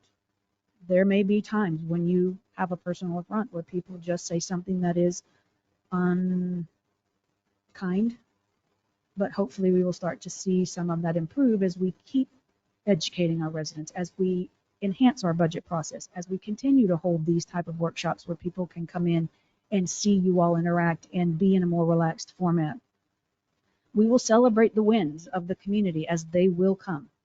We will also celebrate the challenges because we'll learn from them. So having that sense of humor is extremely important as well, being on council. Here's one that's very important to me, is having a servant heart. You have to be willing to serve your fellow citizens, your staff team, and your residents, both residential and corporate, to be a city council member that's effective. If you come in as a single issue item person that only wants to accomplish one thing and doesn't want to learn anything else and is not interested in being available to your community, being approachable, studying and being prepared, you're not, in my opinion, going to enjoy this as much as you could. You won't feel like you left the city in a better place than you found it, which is part of our city management Athenian oath. And you want to make sure that you are approaching it through that lens because it gives you a good feeling to be of service to others. So having a servant heart is very important to me. Having a sense of engagement is the other one that I added, because being aware of events that are going on regionally are going to inform some of the decisions that you may want to make as a council member. Also, being aware of what's going on in Wise County is important to know. This sheriff's fee discussion on dispatch is a great example of how you all are being regionally aware as to how it affects the wider county as well as the city of Rome on a more granular basis. We have to work through the hard topics and see those through, so having that level of commitment and engagement is going to serve you very well. As I mentioned to you, and as you can probably tell through some of this, being on council is challenging, but it is so very rewarding, and you will likely take many of the relationships that you create as a council member with your staff team today, you will take them forward. I talk to many of my previous council members each month. I talk to a lot of my previous staff members. It is a smaller group than you think it is. And if you're looking for someone that you might could have a mentor, let me know, because I probably know somebody who would love to sit down and have that interaction of, okay, you're serving in Mayor Pro Tem role, I'm serving as mayor role, here's where I've had some challenges. Find a mentor amongst the two of you in your own council team. Not 3, only 2. And that way you can start to build those relationships, but it's critical to your success. Any questions on that? Okay. So the next slide talks about Mr. George Cuff. As I mentioned to you, he talks about the rules of good governance. Governance is an extremely important role that you play as a council member. This is also a very high-level interview. This gentleman is based out of Canada. He has a considerable amount of books and published material that he sells on behalf of his business, but this is information that he taught a group of city managers at the International City County Managers Association conference many years ago. His website is shown there on your slide deck, so if you have any interest in pursuing it later, you can find that kind of down at the bottom. But rules of good governance include having a mandate, which means understanding the powers that council has. That's one of the questions Mr. Loftus asked as it related to the mayor's ability to introduce a motion. We'll have to find that out. Also know what authority you can delegate. You have done some of that in your day-to-day operations of administration. The next one would be clarity of authority.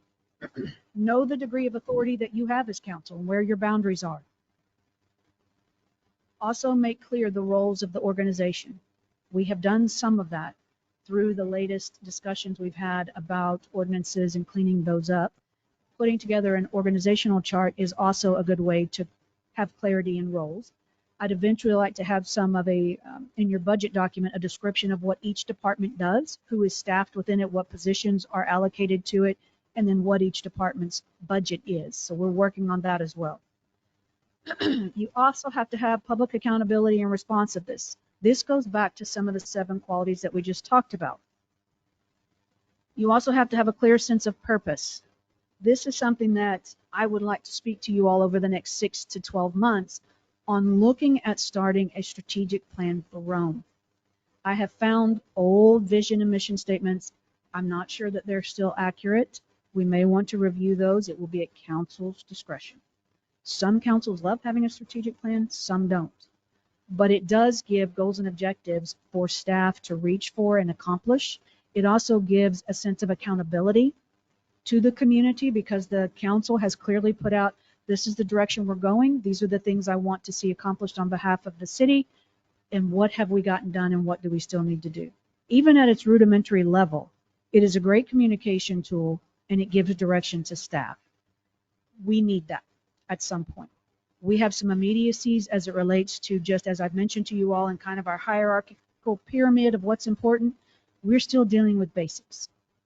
But as we continue to evolve and grow as an organization, that strategic plan will serve you and give a roadmap, not just for the next 12 months, but for 5 years. And it ought to be meshed in with your comprehensive plan, which we will talk about later.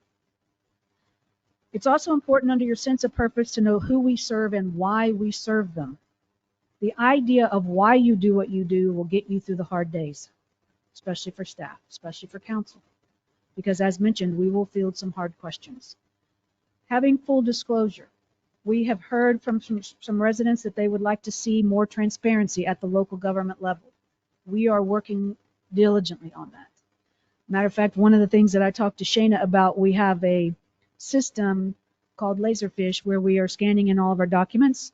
And I said, hey, let's look into turning our ordinances and resolutions out so people can search them. Well, I about fell off my chair when I found out the cost of that. So at some point, we may want to consider it. We're not in a position to fund that at the moment, but that helps with that transparency because Laserfish is a proprietary system, and I believe the cost was just under $20,000 for the module to keep it up and to turn it out. As we grow, I will recommend that to you. Now on the website, there's a link to our Codes. codes. Yes. I mean the full document of the ordinance where it's signed, when it was passed, Okay. resolutions as well. It is contained in the code, but the resolutions are not out there. Okay, thank you. We'd also like to have a sense of integration within the community. We kind of covered that in our previous conversation. We'd like to have council, staff, and service delivery all on the same page. Some of that's accomplished through your strategic plan. A lot of it's accomplished through your ordinances and your directions at meetings. But we need to codify that and we need to put it out there so people who come to Rome can see what we're about. We need sound relationships between your city council and your chief administrative officer, your city manager. That is a work in progress and something that I hope over the next 12 months to 18 months continues to strengthen. I can't do my job effectively on behalf of you if we don't have strong ties. If you disagree with me, I have absolutely no issue with that. I would prefer you to come and say, I appreciate that's your position. Here is mine, and I will take my direction from you all. I work for you. I am here to inform you, but we have to have strong relationships. Make sense? Also going through or having an independence of your governing body. You all have done a good job of that. Also having orientation and succession planning.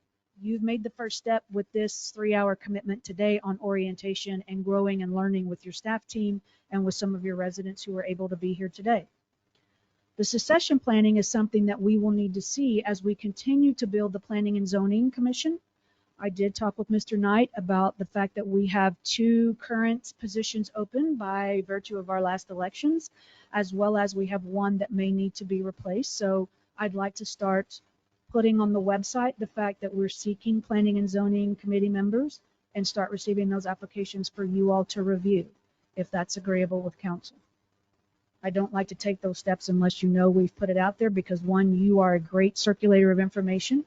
If you know someone that has said in your time on council or on P&Z, hey, that'd be a great idea, I might like to do that, contact them, have them send in their application. We'll also put it on social media and on the website and other things. But it's important as council members that you interview those people, much like we do when we have a vacancy in council and have to appoint, to determine, are they able to attend the meetings? Are they interested in learning about the city? Do they have a commitment in some of these traits that we've talked about today?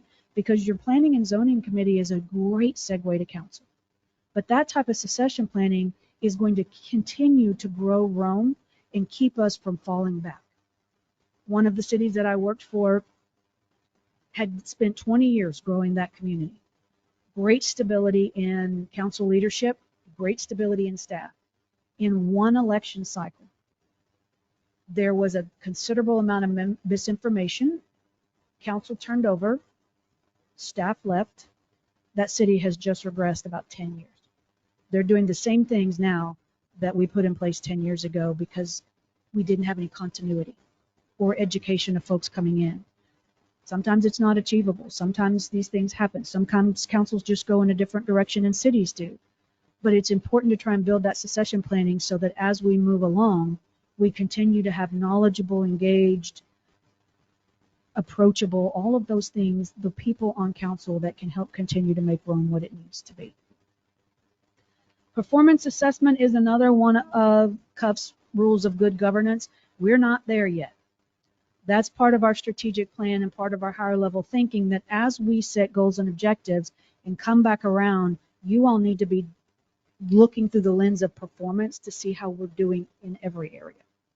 I've talked to all the department heads. I've talked with the majority of staff. Performance measures are either loved or hated. and they can be a great tool. It just depends on how you approach it. I've worked for organizations that performance measures were put in place to get rid of a person that wasn't doing well because they didn't communicate well the expectations. I've worked in organizations where the performance measures were created so low they were green and wonderful every single month. That doesn't give you anything to grow through. We are very fortunate that we do have a lot of growth in front of us. I will toot my horn a little bit. You are also very fortunate that I have extensive knowledge in strategic planning and performance measures. I am certified in that through the Balanced Scorecard Institute out of Washington, D.C. That was an investment one of my previous cities made in my knowledge, and one that I take with me where I go. So based on that, when we make that decision, we can implement that with some degree of success because we're not just creating it out of whole cloth or starting from scratch. Okay?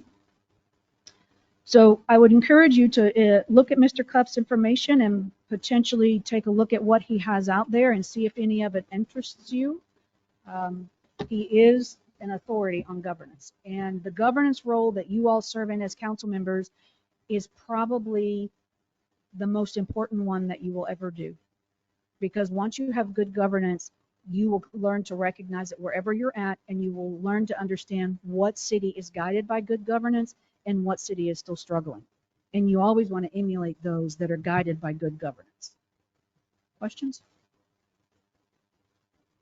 Okay, I'm about to launch into council meetings and a little bit more information on a granular level. Might we take a 5-minute break? Okay, thank you.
Are we ready? Okay, so coming back off that break, we're going to move into some information on council meetings and how those are structured. We do have a little leeway on these depending upon what council's preference is for holding those meetings. As you know, we currently generally meet on the second and fourth Thursday of each month. We have adjusted that calendar based on conflicts. For instance, the mayor's dinner, we moved one meeting for that. We only meet once in November and once in December, which is great. I would also like to see about, excuse me, setting out an entire year's worth of calendar with council that we get in a calendar format that is visual, not just written, that gives a greater level of clarity for our residents, because some people are visual learners, and if we could get it in calendar form, I can also give it to you. You can put it on your refrigerator at home. It just helps keep that reminder in front of you. So I'm working on that. But the things that we need to add to that are budget workshops, governance retreats, any other training that council wants to do, because while you can do that at a regularly scheduled agenda meeting, often we have city business that still has to occur, so it's really difficult to have the time to set aside to just focus on one topic.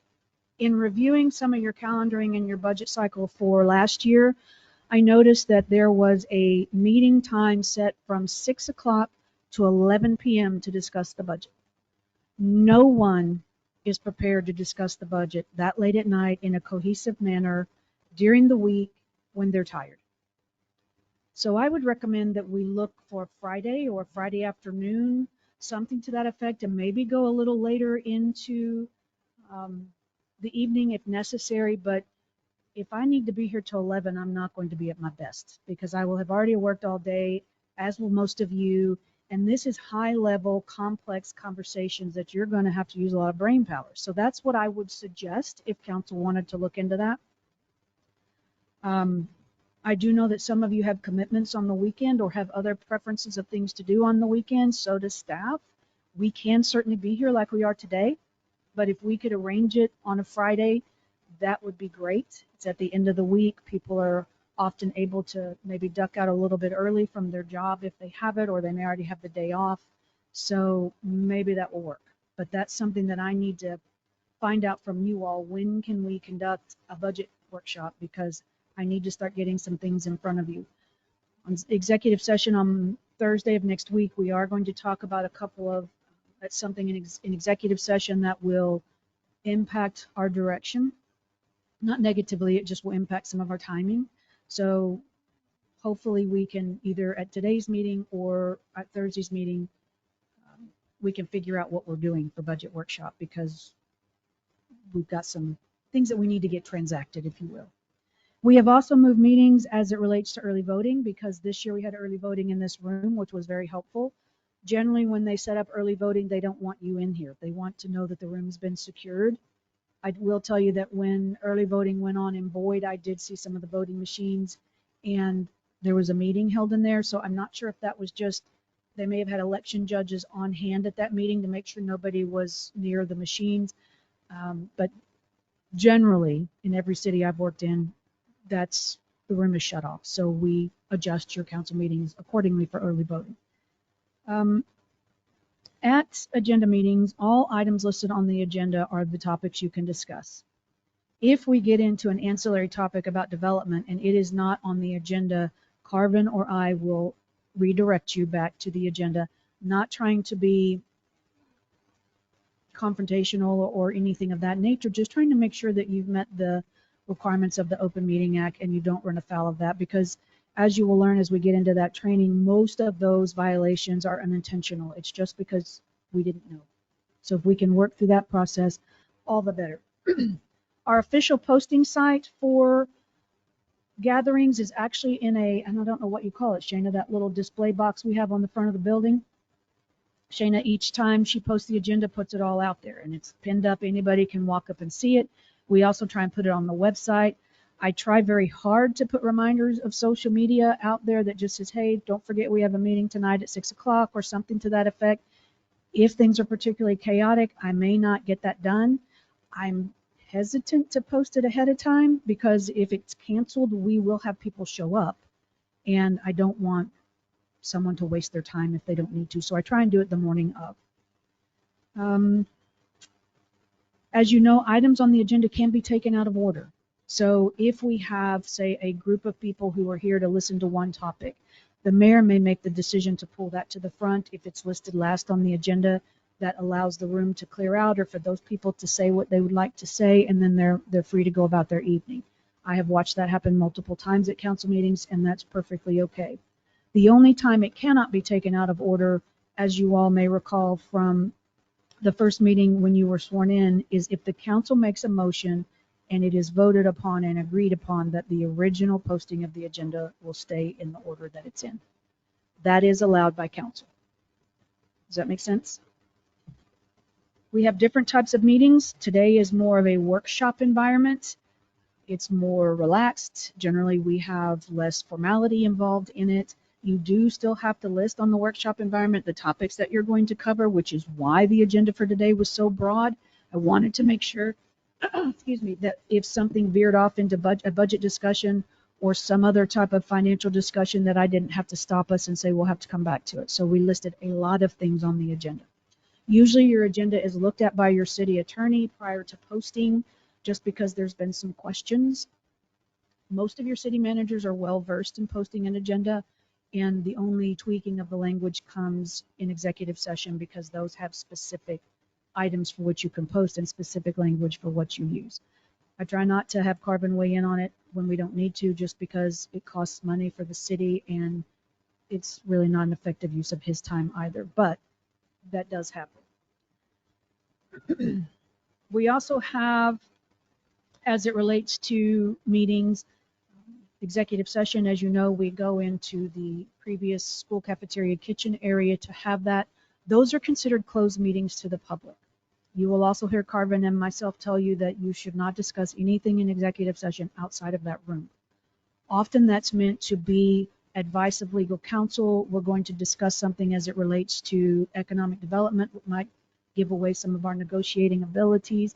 It may involve personnel issues, which may violate employment laws if it's discussed outside of that room, things of that nature. So Thursday, we will have two things on executive session that we will go back in there and discuss, but I'm just giving you fair warning. Generally, you will not receive printed documents in executive session. If you do, it's best practice to return them to the city manager so they can be shredded. Also, you should not take notes in executive session. It makes it more difficult, and it may put you in violation of the confidentiality of the room. So it's best just to have your interactions and listen and go back and forth.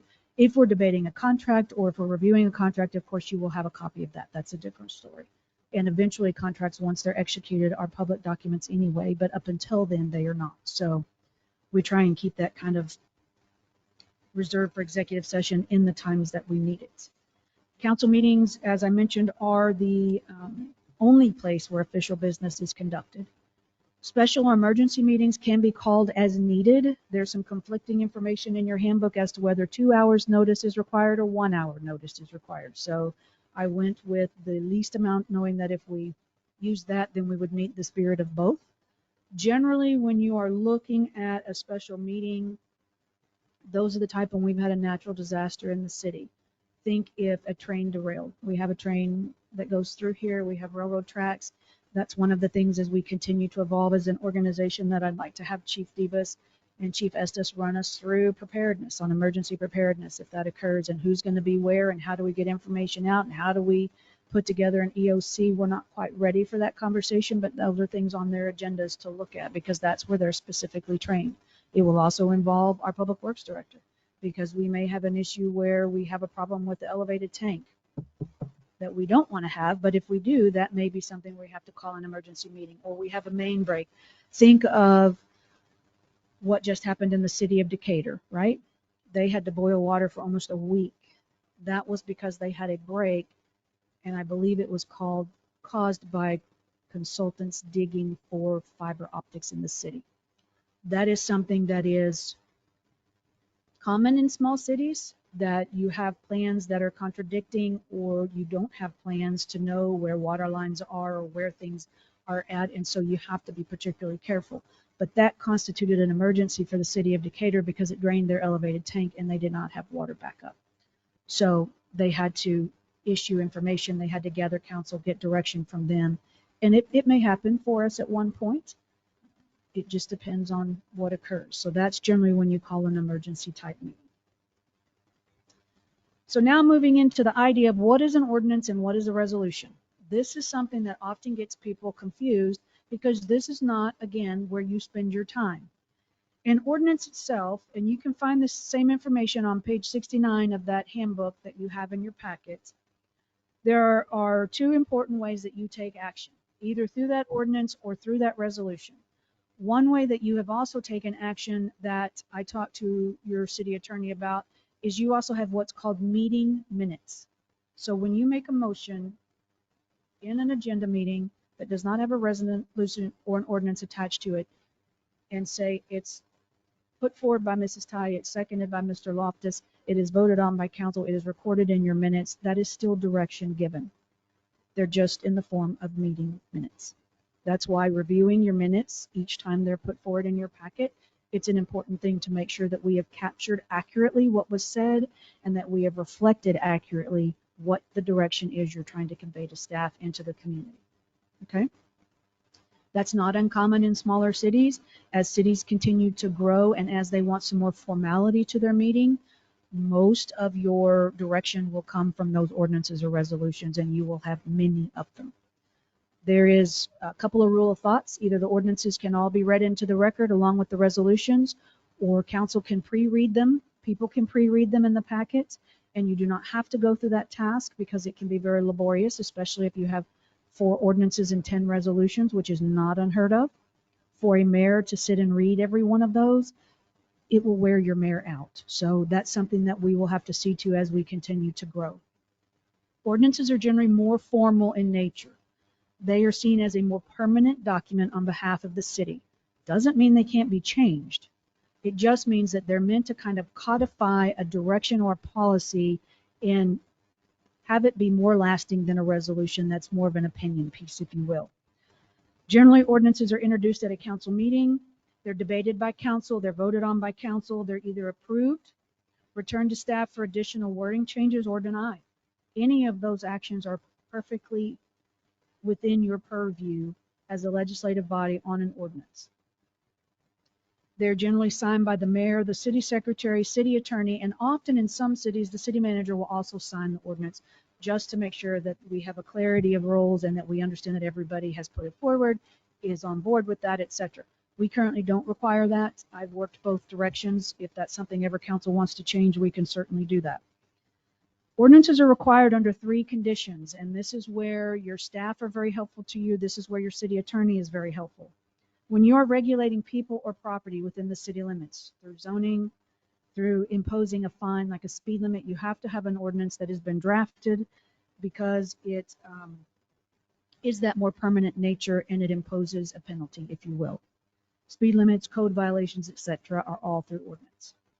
If you have a state law that requires the ordinance, setting the tax rate, approving the budget, then you have to prepare one of those for that document.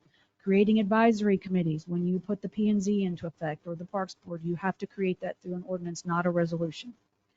Also, if you want to change or modify an ordinance, you can only do it with another ordinance. You can't then come back from an ordinance and say, I'm going to approve resolution 2023-11 to modify ordinance 2022-12. You have to have the same like instrument to change those because of the nature of the instruments. Make sense? We do not have just a plethora of ordinances that come before you at each meeting, but you will start to see some more as we go through. One of the questions that's been posed to me by council is to look at the codes that we currently have existing and bring them up to date.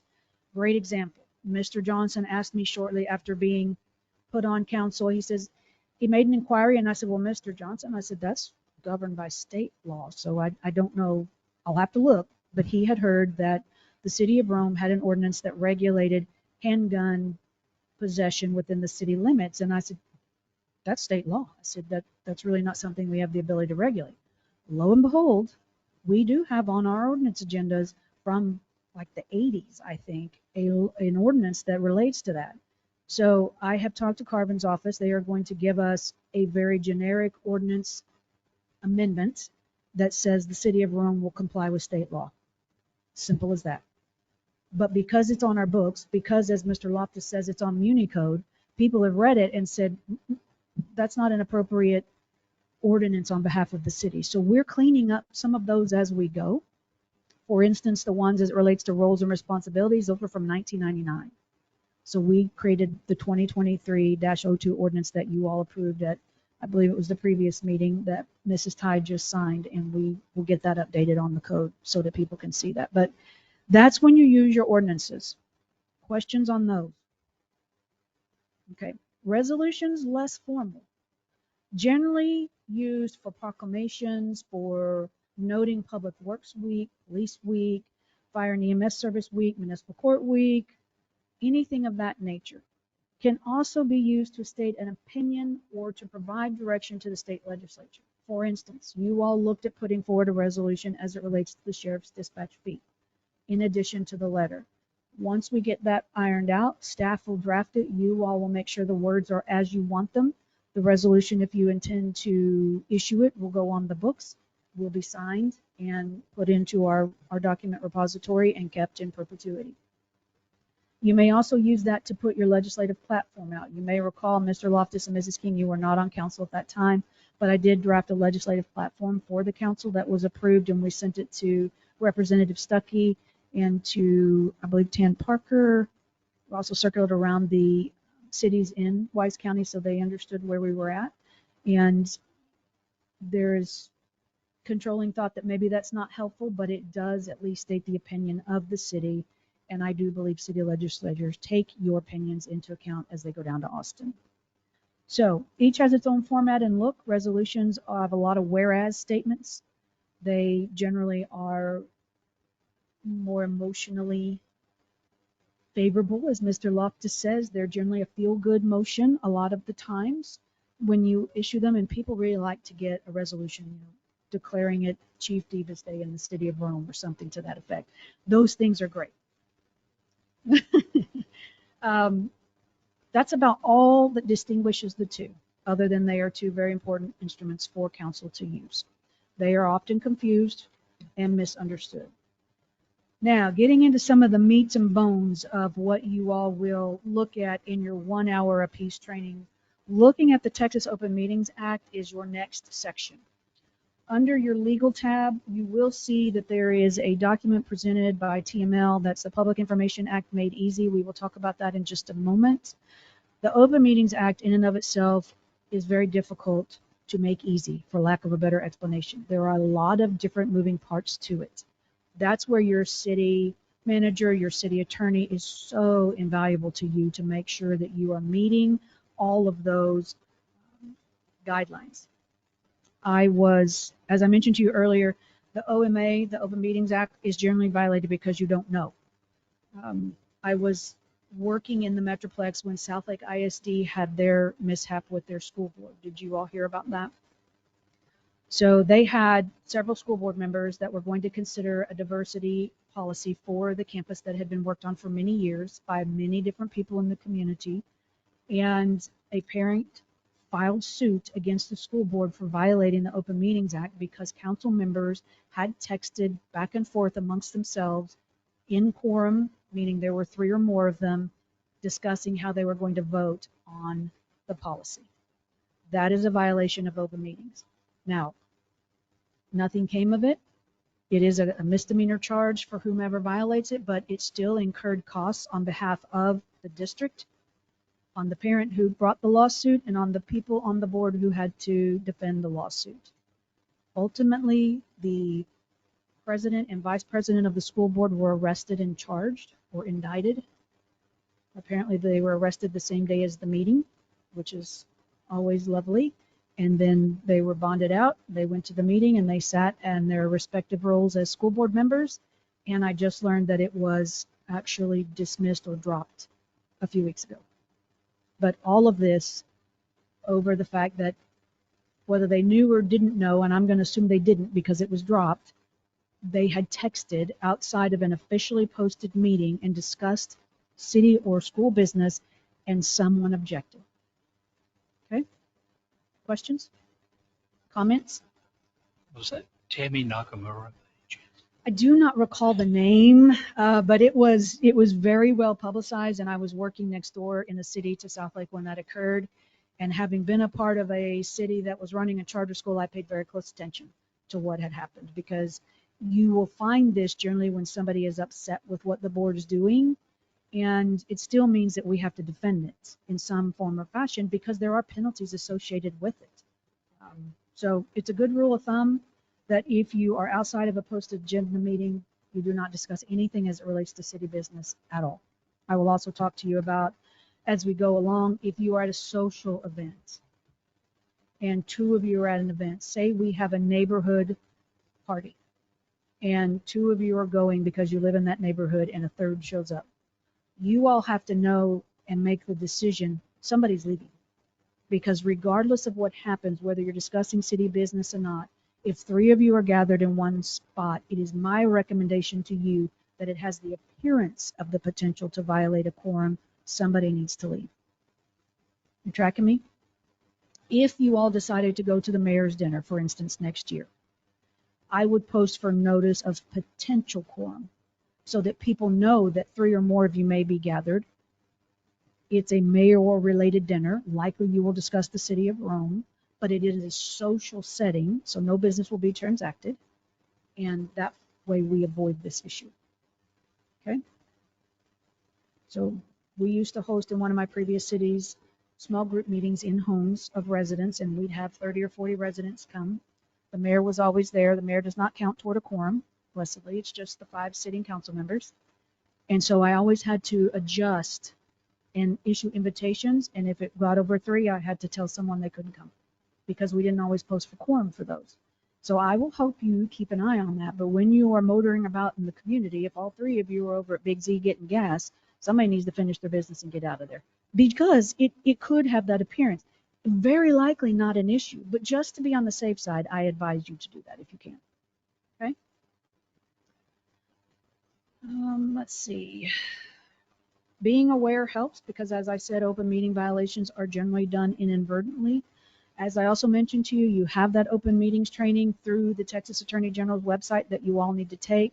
Mrs. Ty's taken it and has given us her form. If Mr. Loftus and Mrs. King have not taken it, please get that done as soon as possible. Just go to the Texas Attorney General's and type in Open Meetings Act and Public Information Act, and it will take you to those 1-hour modules. Once you finish those, send them to Shayna, and we need to try and get those done within 90 days of swearing in, so you still have time. But if you could get that done for me, I'd be very grateful. All right. There is an open meetings handbook on the Texas Attorney General's website. It is huge. They do have Q&As that make that easier for you to get through as well. One of the things that, as I mentioned, if we had more time and we're doing some more in-depth governance, we would do role plays because it helps to cement the story for you. But take advantage of that and look, and if you're not sure, always ask us. Now, turning to the next slide and looking at the Public Information Act, all of this I know is extremely exciting on a Saturday morning, but it is ultimately important to everything you do. Public information is also an often misunderstood role that cities and any government plays. The definition of public information is contained there on your slide. I'm not going to, as I said, read that to you. The City Secretary of Rome, as in most local governments, is the contact point for open records requests or PIAs. They mean the same thing. So open records requests are submitted in writing, not necessarily handwritten. There's been some confusion about what in writing means. It can be by email, correct? It can be on a form that we have specifically. What we do not do is if you email it to Chief Estes or to one of our other department heads, that does not necessarily constitute open meetings or open records. You need to get it to the city secretary. Now, often they will forward it to her and she will see about it, but really that does not initiate an open records request. She is your records management officer for the city, in addition to the other roles that she fills. Shayna keeps a record of every request that we receive. She works with the attorney's office if any review is needed of that record. She responds to anybody who has made that request. She keeps track of the number of staff hours required to fulfill the request, and she reports all of this out to you at the first meeting of every month for council. If you have not looked at the administrative report in your first meeting, which will be July 13th, I would encourage you to do so because you will see the name of the requester, you will see what they requested, and you will see how many approximate hours it took us to fill. We do get a lot of open records for a small city. Some of them completely normal course of business. As a court clerk, when I was in this field many years ago, we would often get ones for anyone who had signed up to take defensive driving as a result of a traffic citation so they could market their course to those people. Those are what we consider routine business. You can almost do those within 10 minutes, and it's not such a big deal. But it is often understood because generally, cities are not required to create a record if you make an open records request and you say, I'd like to have these records in this format for these times, or you just send out an extremely broad record of, I want every email that Chief Debus ever sent that contained the word and. Well, that's every one of them, very likely, and we're going to ask you to narrow your scope because otherwise it becomes too voluminous and we cannot fulfill it. Generally, we ask for a time-bounded period, last 6 months, last week, last 3 months, last year, something to that effect. We are also not required to prepare new information. So if we don't have it and you ask for a chart of accounts out of utility fund and out of the budget, and it's not in that format, staff are not required to go in and key it in to give it in the format that you need it. We will make every effort. You may get more information than you required, but we do not go create just that information. One of the other things that cities can do is they can charge for PIAs and open records requests. I have worked in both entities. My previous city, we charged a nominal amount, more if it took a considerable amount of gathering of information of staff time. The city of Rome used to charge for open records requests, and we have since ceased to implement that process. There are also things that can be done if we have what's called a vexatious requester. Spell that for us. So you can also set reasonable monthly and annual time limits if one person continues to either ask the same question multiple times or asks like an ORR every day. That has happened as well. If we get to that point, that's something that you all will have to put on your city council hat and your legislative authority and decide how much council time do you want put towards this. Because the extremely broad requests of I want everything from time eternity, one, we're not required to keep documents that long, and you have adopted now an official records retention policy, so anything outside that retention policy, we're shredding and getting rid of. And you also don't have to make the document, and we don't have to spend an excessive time. I know in one city that I worked in, we actually considered hiring a full-time person just to fill open records requests because we had so many.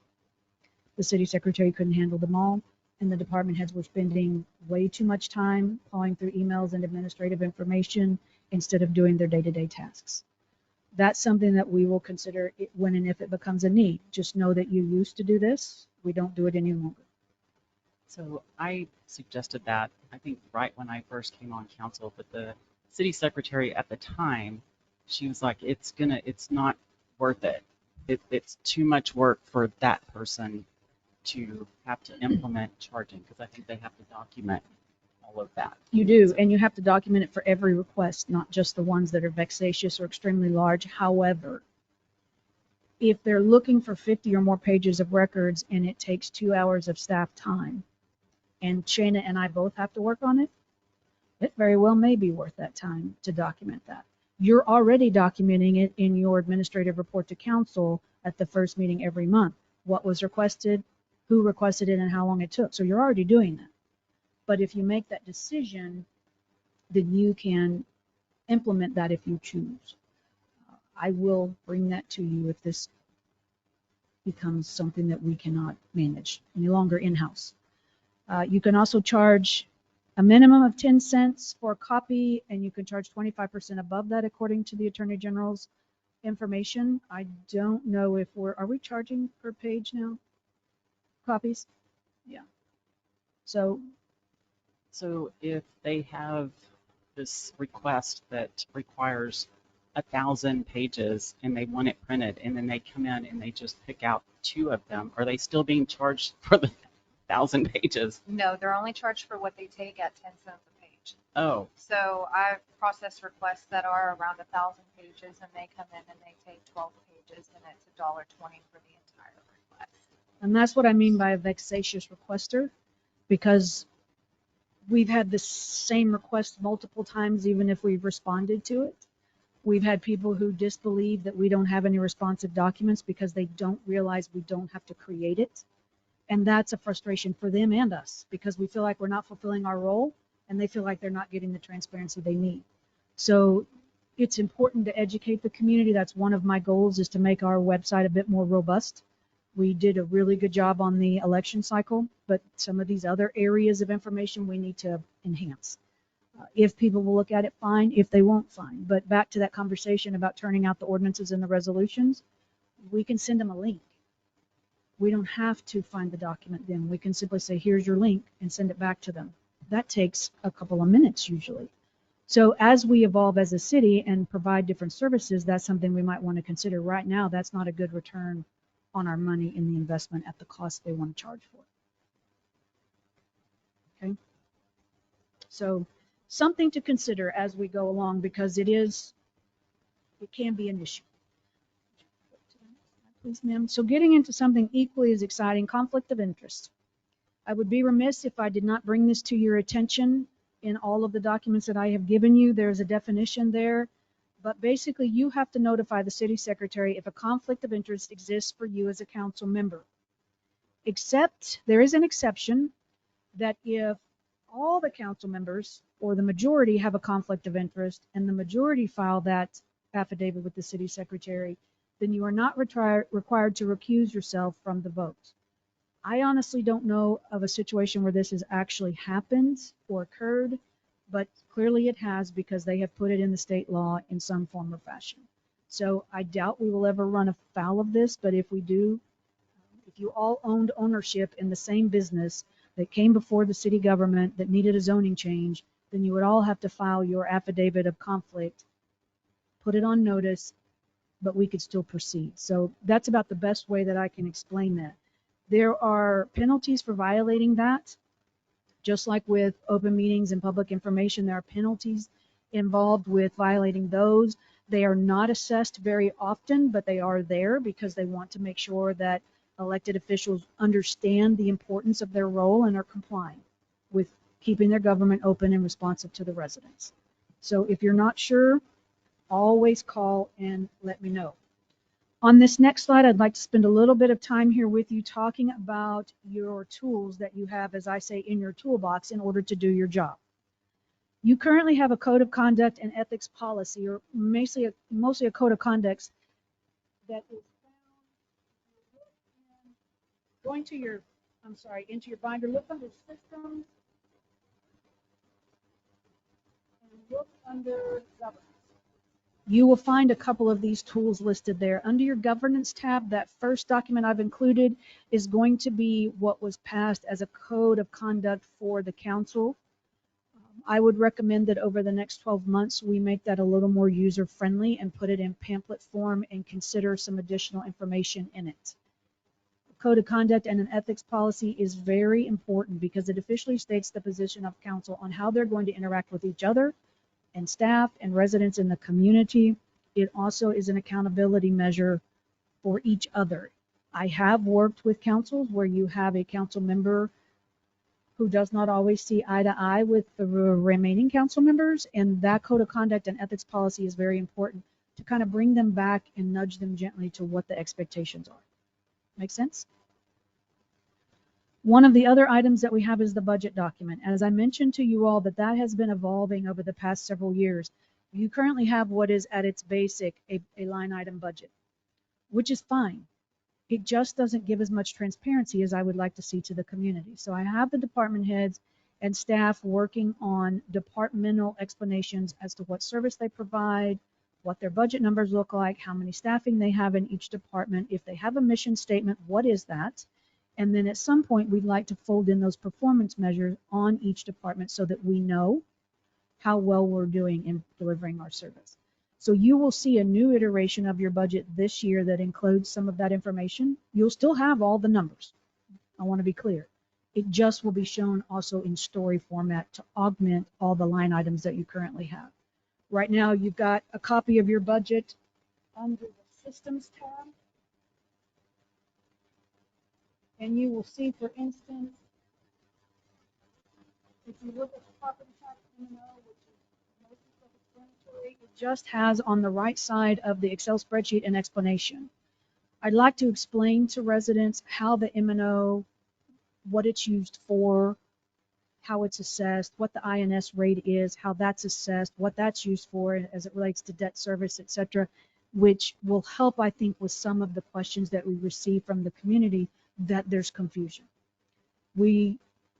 A lot of local governments, Bridgeport, Decatur, others that are larger than us, certainly those that are home rule, generally submit their budgets for what's called a GFOA award, Government Finance Officers Association, and the budgets are usually a couple hundred pages because GFOA awards are extensive. They want to make sure that you have a great framework for your budget that communicates as a policy document to your residents as well as informs your community and budgets your money. It also would include financial policies for the city on if you have excess funds, how are you going to invest those? We do have a policy. This is the only one I've been able to find, an investment policy that was amended December 20th, 1999. We need to look at this. I'm quite sure none of the items that are in here are really going to be responsive to today's environment. But then this is, again, another one of those higher level processing issues that as we grow, you would expect to see this. The fact that you've had one at all, that's great. Because a lot of times small cities that had 500 or 600 or 700 people will not have any financial policy. So you've already kind of gone around the bend with this. We just need to bring it up to date. So hopefully in the next budget cycle, I will be able to work with you all prior to that time to update these policies. We will put them out on the website, but that's, again, maybe the next iteration after this coming fiscal year. But I was found that the city has been proactive in that particular area. One of the other things we've already discussed some today is a strategic plan. We don't really have one at all that I can find.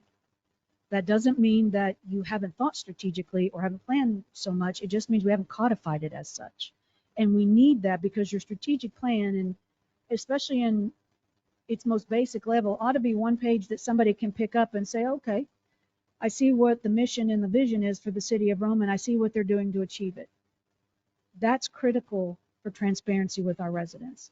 We will get there, but that's probably a 12-month or more goal because we've got to deal with the immediacy of infrastructure and budgeting and making sure we've got our finances well organized and we're communicating that well before we attempt this task. One of the other things that you also have, which is great for a city our size, is a comprehensive plan.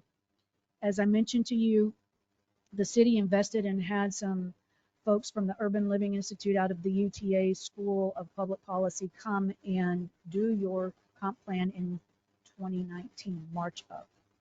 Usually those are updated every 5 to 7 years because especially in a fast growing community, your on the ground situations will change, your developments, your number of homes, your commercial base, et cetera, et cetera.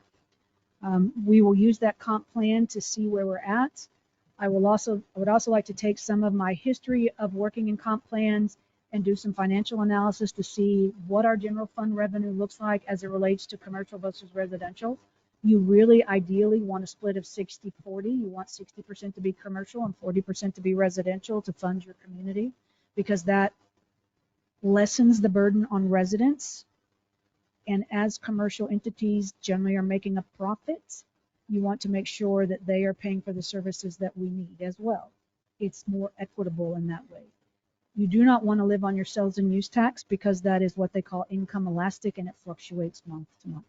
So we want to be very careful about that. Some cities I have worked for had no property tax, no ad valorem tax at all. They lived only on sales and use, and that is a budgeting roller coaster. We have these tools already in place. I will be clear with you, though, that Rome is one of the lowest taxing entities in Wise County. We are almost 20 cents behind most of our peer groups. I am not offering any judgment, good or bad.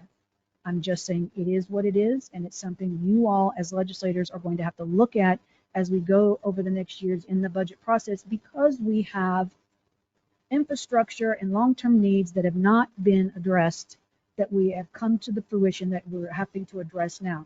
And that means not only infrastructure as it relates to facilities, but water and sewer, which is critical, absolutely critical to what we're doing. We have to have the services to offer to those who want to come into our city limits, so they will receive services for their annexation in and their taxes that they're paying. They will not want to be annexed into our city if they are not receiving a service from the city. If your tax base is not well diversified in your general funds, in commercial and residential, and broad enough to support your services, this community will eventually dry up and blow away, because you will not, on the backs of the residents, be able to fund the needs. So we've got to balance that. And your comp plan will help us look at that and plan over that 20 to 30 year lifespan for the city of Rome. What we've got is a great place. We need to do some training with P&Z and with council to understand the goals and objectives in that. Many of them were echoed again in the latest survey document that we just put out. I didn't get as many responses as I would like, but I'm not overly surprised because it was a printed document and not online, but we needed to maintain some validity of responses. And so if council ever decides they want to do that online, we can certainly look at that angle. I hope to bring you those survey results on the 13th of July so that you can see them. Then I hope to put them out for the community to see, but it's best practice to get it to council first so that you have had the opportunity to ask questions and discuss it in your official business capacity before it is released or posted on the website, I will say. Okay? The fact that we have a comp plan, as I mentioned, is excellent. It's a tool in our toolbox that we need to be able to pull out and use in planning for the future and guiding today's city. I was very pleased to see that. It's on the website. If you have a few minutes or hours and you want to read it, feel free to do so. In addition to that, the policies, ordinances, and resolutions that you pass are also a tool in the toolbox that help us to run the day-to-day. You'll find all those ordinances and meeting minutes that govern those day-to-day operations and outline decision councils has made in that tab in your book called governance. There are several meeting minute documents that can answer the questions that council has grappled with over the last year to two as it relates to some roles and responsibilities that we have gone over today. They are simply included for your reference. Some of you may have been at the meetings where it was discussed, some of you not. But if you are asked a question by a resident, you now have a binder that you can go back and say, wait, we got documents on that. Let me look and see what it says. Since we don't have them outward facing and you don't have to go to Muni Code necessarily and look at it. Make sense? Okay, moving right along.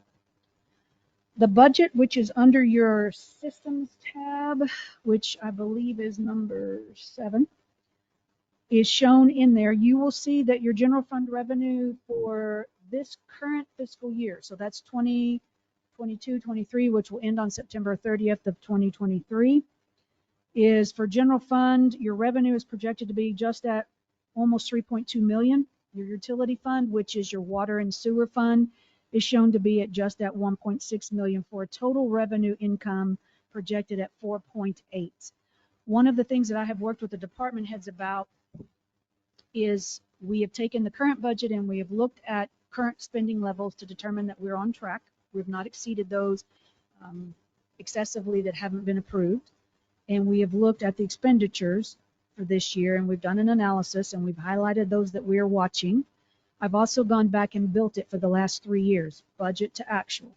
One of the things that Mayor Mitchell brought up is that she would like to see that in the budget, and I agree with her. That should be in the budget.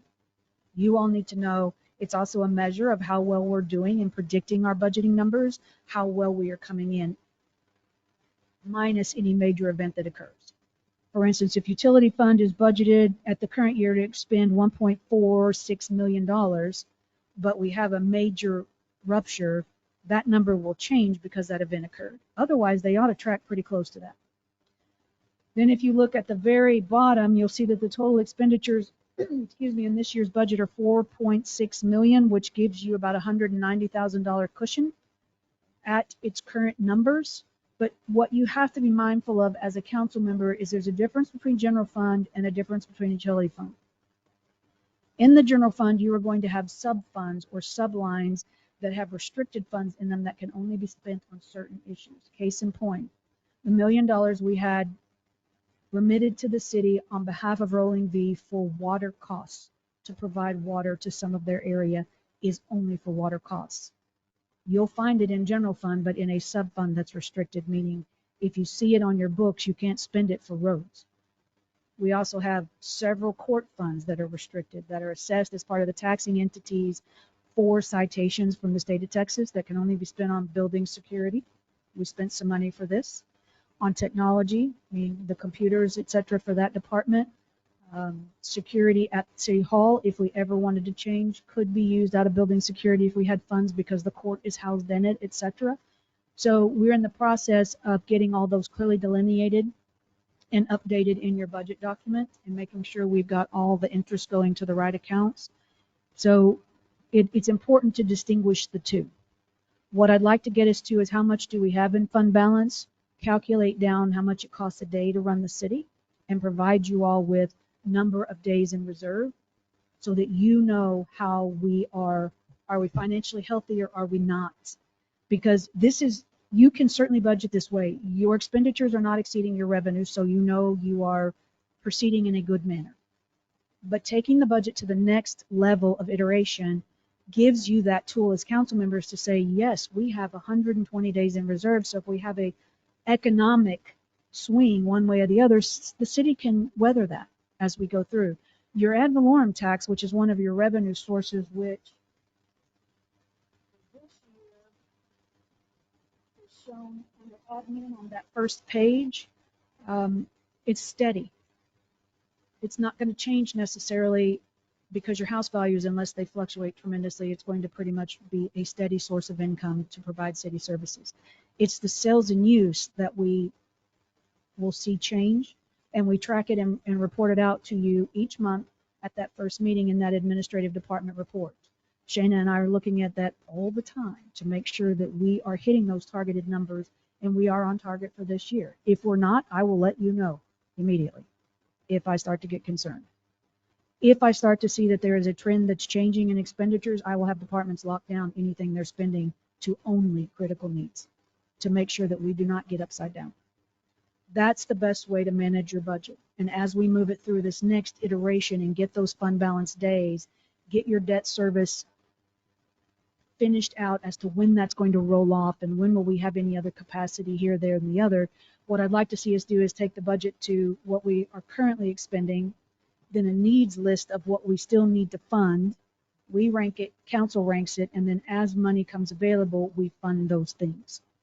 So that way we're always balanced, we're always clear, and we continue to move forward as funds become available. Okay? All right. Moving then to the last few slides so I keep us on time. As I mentioned, I'd like to talk about a budget workshop. I don't know what your thoughts are about a Friday meeting. For that, it would be the same type of a setup. You've noticed I've moved the tables around, which makes it a little bit more conversational instead of the long L. It also puts you on a good footing where you guys are all in one spot so you can collaborate. I like that. Not always best for a formal meeting agenda, but at some point I'd like to talk to you about doing better at our meetings as far as the layout. We can buy very inexpensive drapes for the table. We can organize things a little better, but because we need to have an ingress egress to the public restroom, that kind of limits our configuration. But that's part of our growth process. But as far as the budget workshop, what are your thoughts on meeting on a Friday versus at a regularly scheduled agenda? Because that's not really the best way to do it. I'm good with Friday or Saturday. Okay, Mr. Loftus? I think I emailed you my preference already, Yeah. and that was for Friday. Okay. I'm fine with either. Okay. I will check with the remaining council members individually and see if they have any feedback for me. I would like to get this set in the first, probably the second full week of July for that Friday, but I will look and see what's on calendars and if you all are available.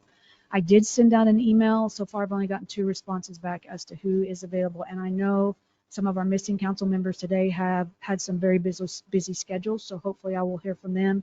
If not, I will just call next week and see if they're available on those days. As I mentioned, it's really best to have all 6 of you sitting for those budget discussions. But given that we have particular deadlines in that calendar for tax hearings, postings, etc., delivery of the budget to the city secretary, we may just have to go forward with a quorum as best we can and continue to talk about it as we move through. For next fiscal year, I would like to set this calendar in December with you all that outlines all of 2024 and already has these dates predetermined so you can plan around them if needed. That just is a courtesy to you all as well, instead of asking you to upend your schedule and, oh, by the way, can you meet 2 Fridays from tomorrow? That's not very helpful for you. So that's my goal, is to look at that in December. Okay. So looking at this slide on training and develop, I've mentioned to you that the Texas Municipal League is an excellent resource for city council members. They have an annual conference that I understand for people to attend is always informational. We currently do not budget monies for council to attend those, but I would really suggest to you that we look at that in the future. You're not going to learn everything you need to know about serving your city well sitting in this room. You'll learn a lot of it, but a lot of your education will come in interacting at this conference and talking to others who are similarly situated that we are. You may learn something about economic development that I'm not aware of by going to that conference, or you might have a great idea that you bring back that we can all collaborate on. Even if you all don't attend it one year, if we funded 1 or 2 of you to go, then at least we'd have representatives there and you could bring back some information. I can certainly attend on behalf of the city. We don't currently have that money budgeted in our administration line item, but that's something that I would recommend to you all to consider. There's also targeted training for small cities through TML. That may be something that interests you. There are online trainings that you can take since COVID. There's quite a bit more of that that's available.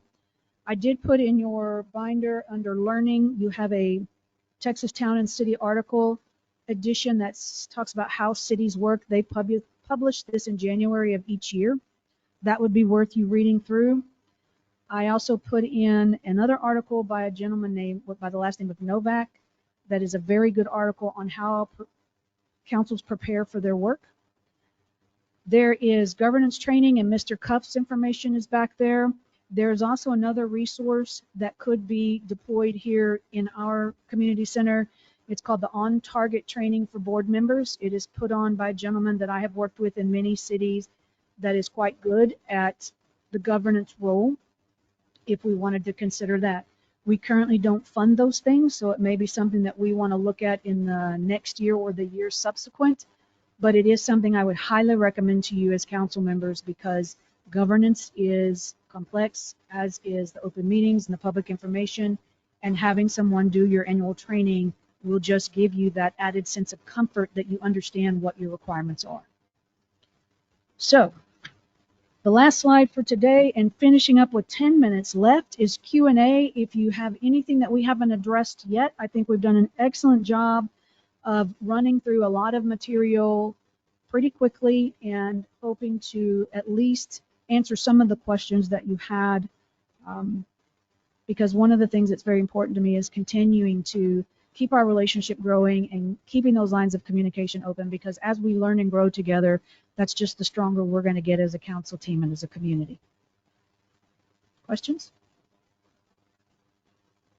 So are we going to talk about the different types of bonds and everything during the budget? Okay. Yes, ma'am. Thank you very much for your efforts. Thank you. You're very welcome.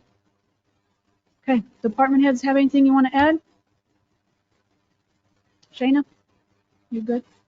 Well, that's all I have for you today. So I did give you 10 minutes of time, and I appreciate that. We will stop the meeting streaming since we're officially going to adjourn, but you need a motion to adjourn. We don't have anything for executive session. Need a motion to adjourn. Motion made to adjourn. Need a second. I second. All in favor? Aye. Excellent. Thank you all.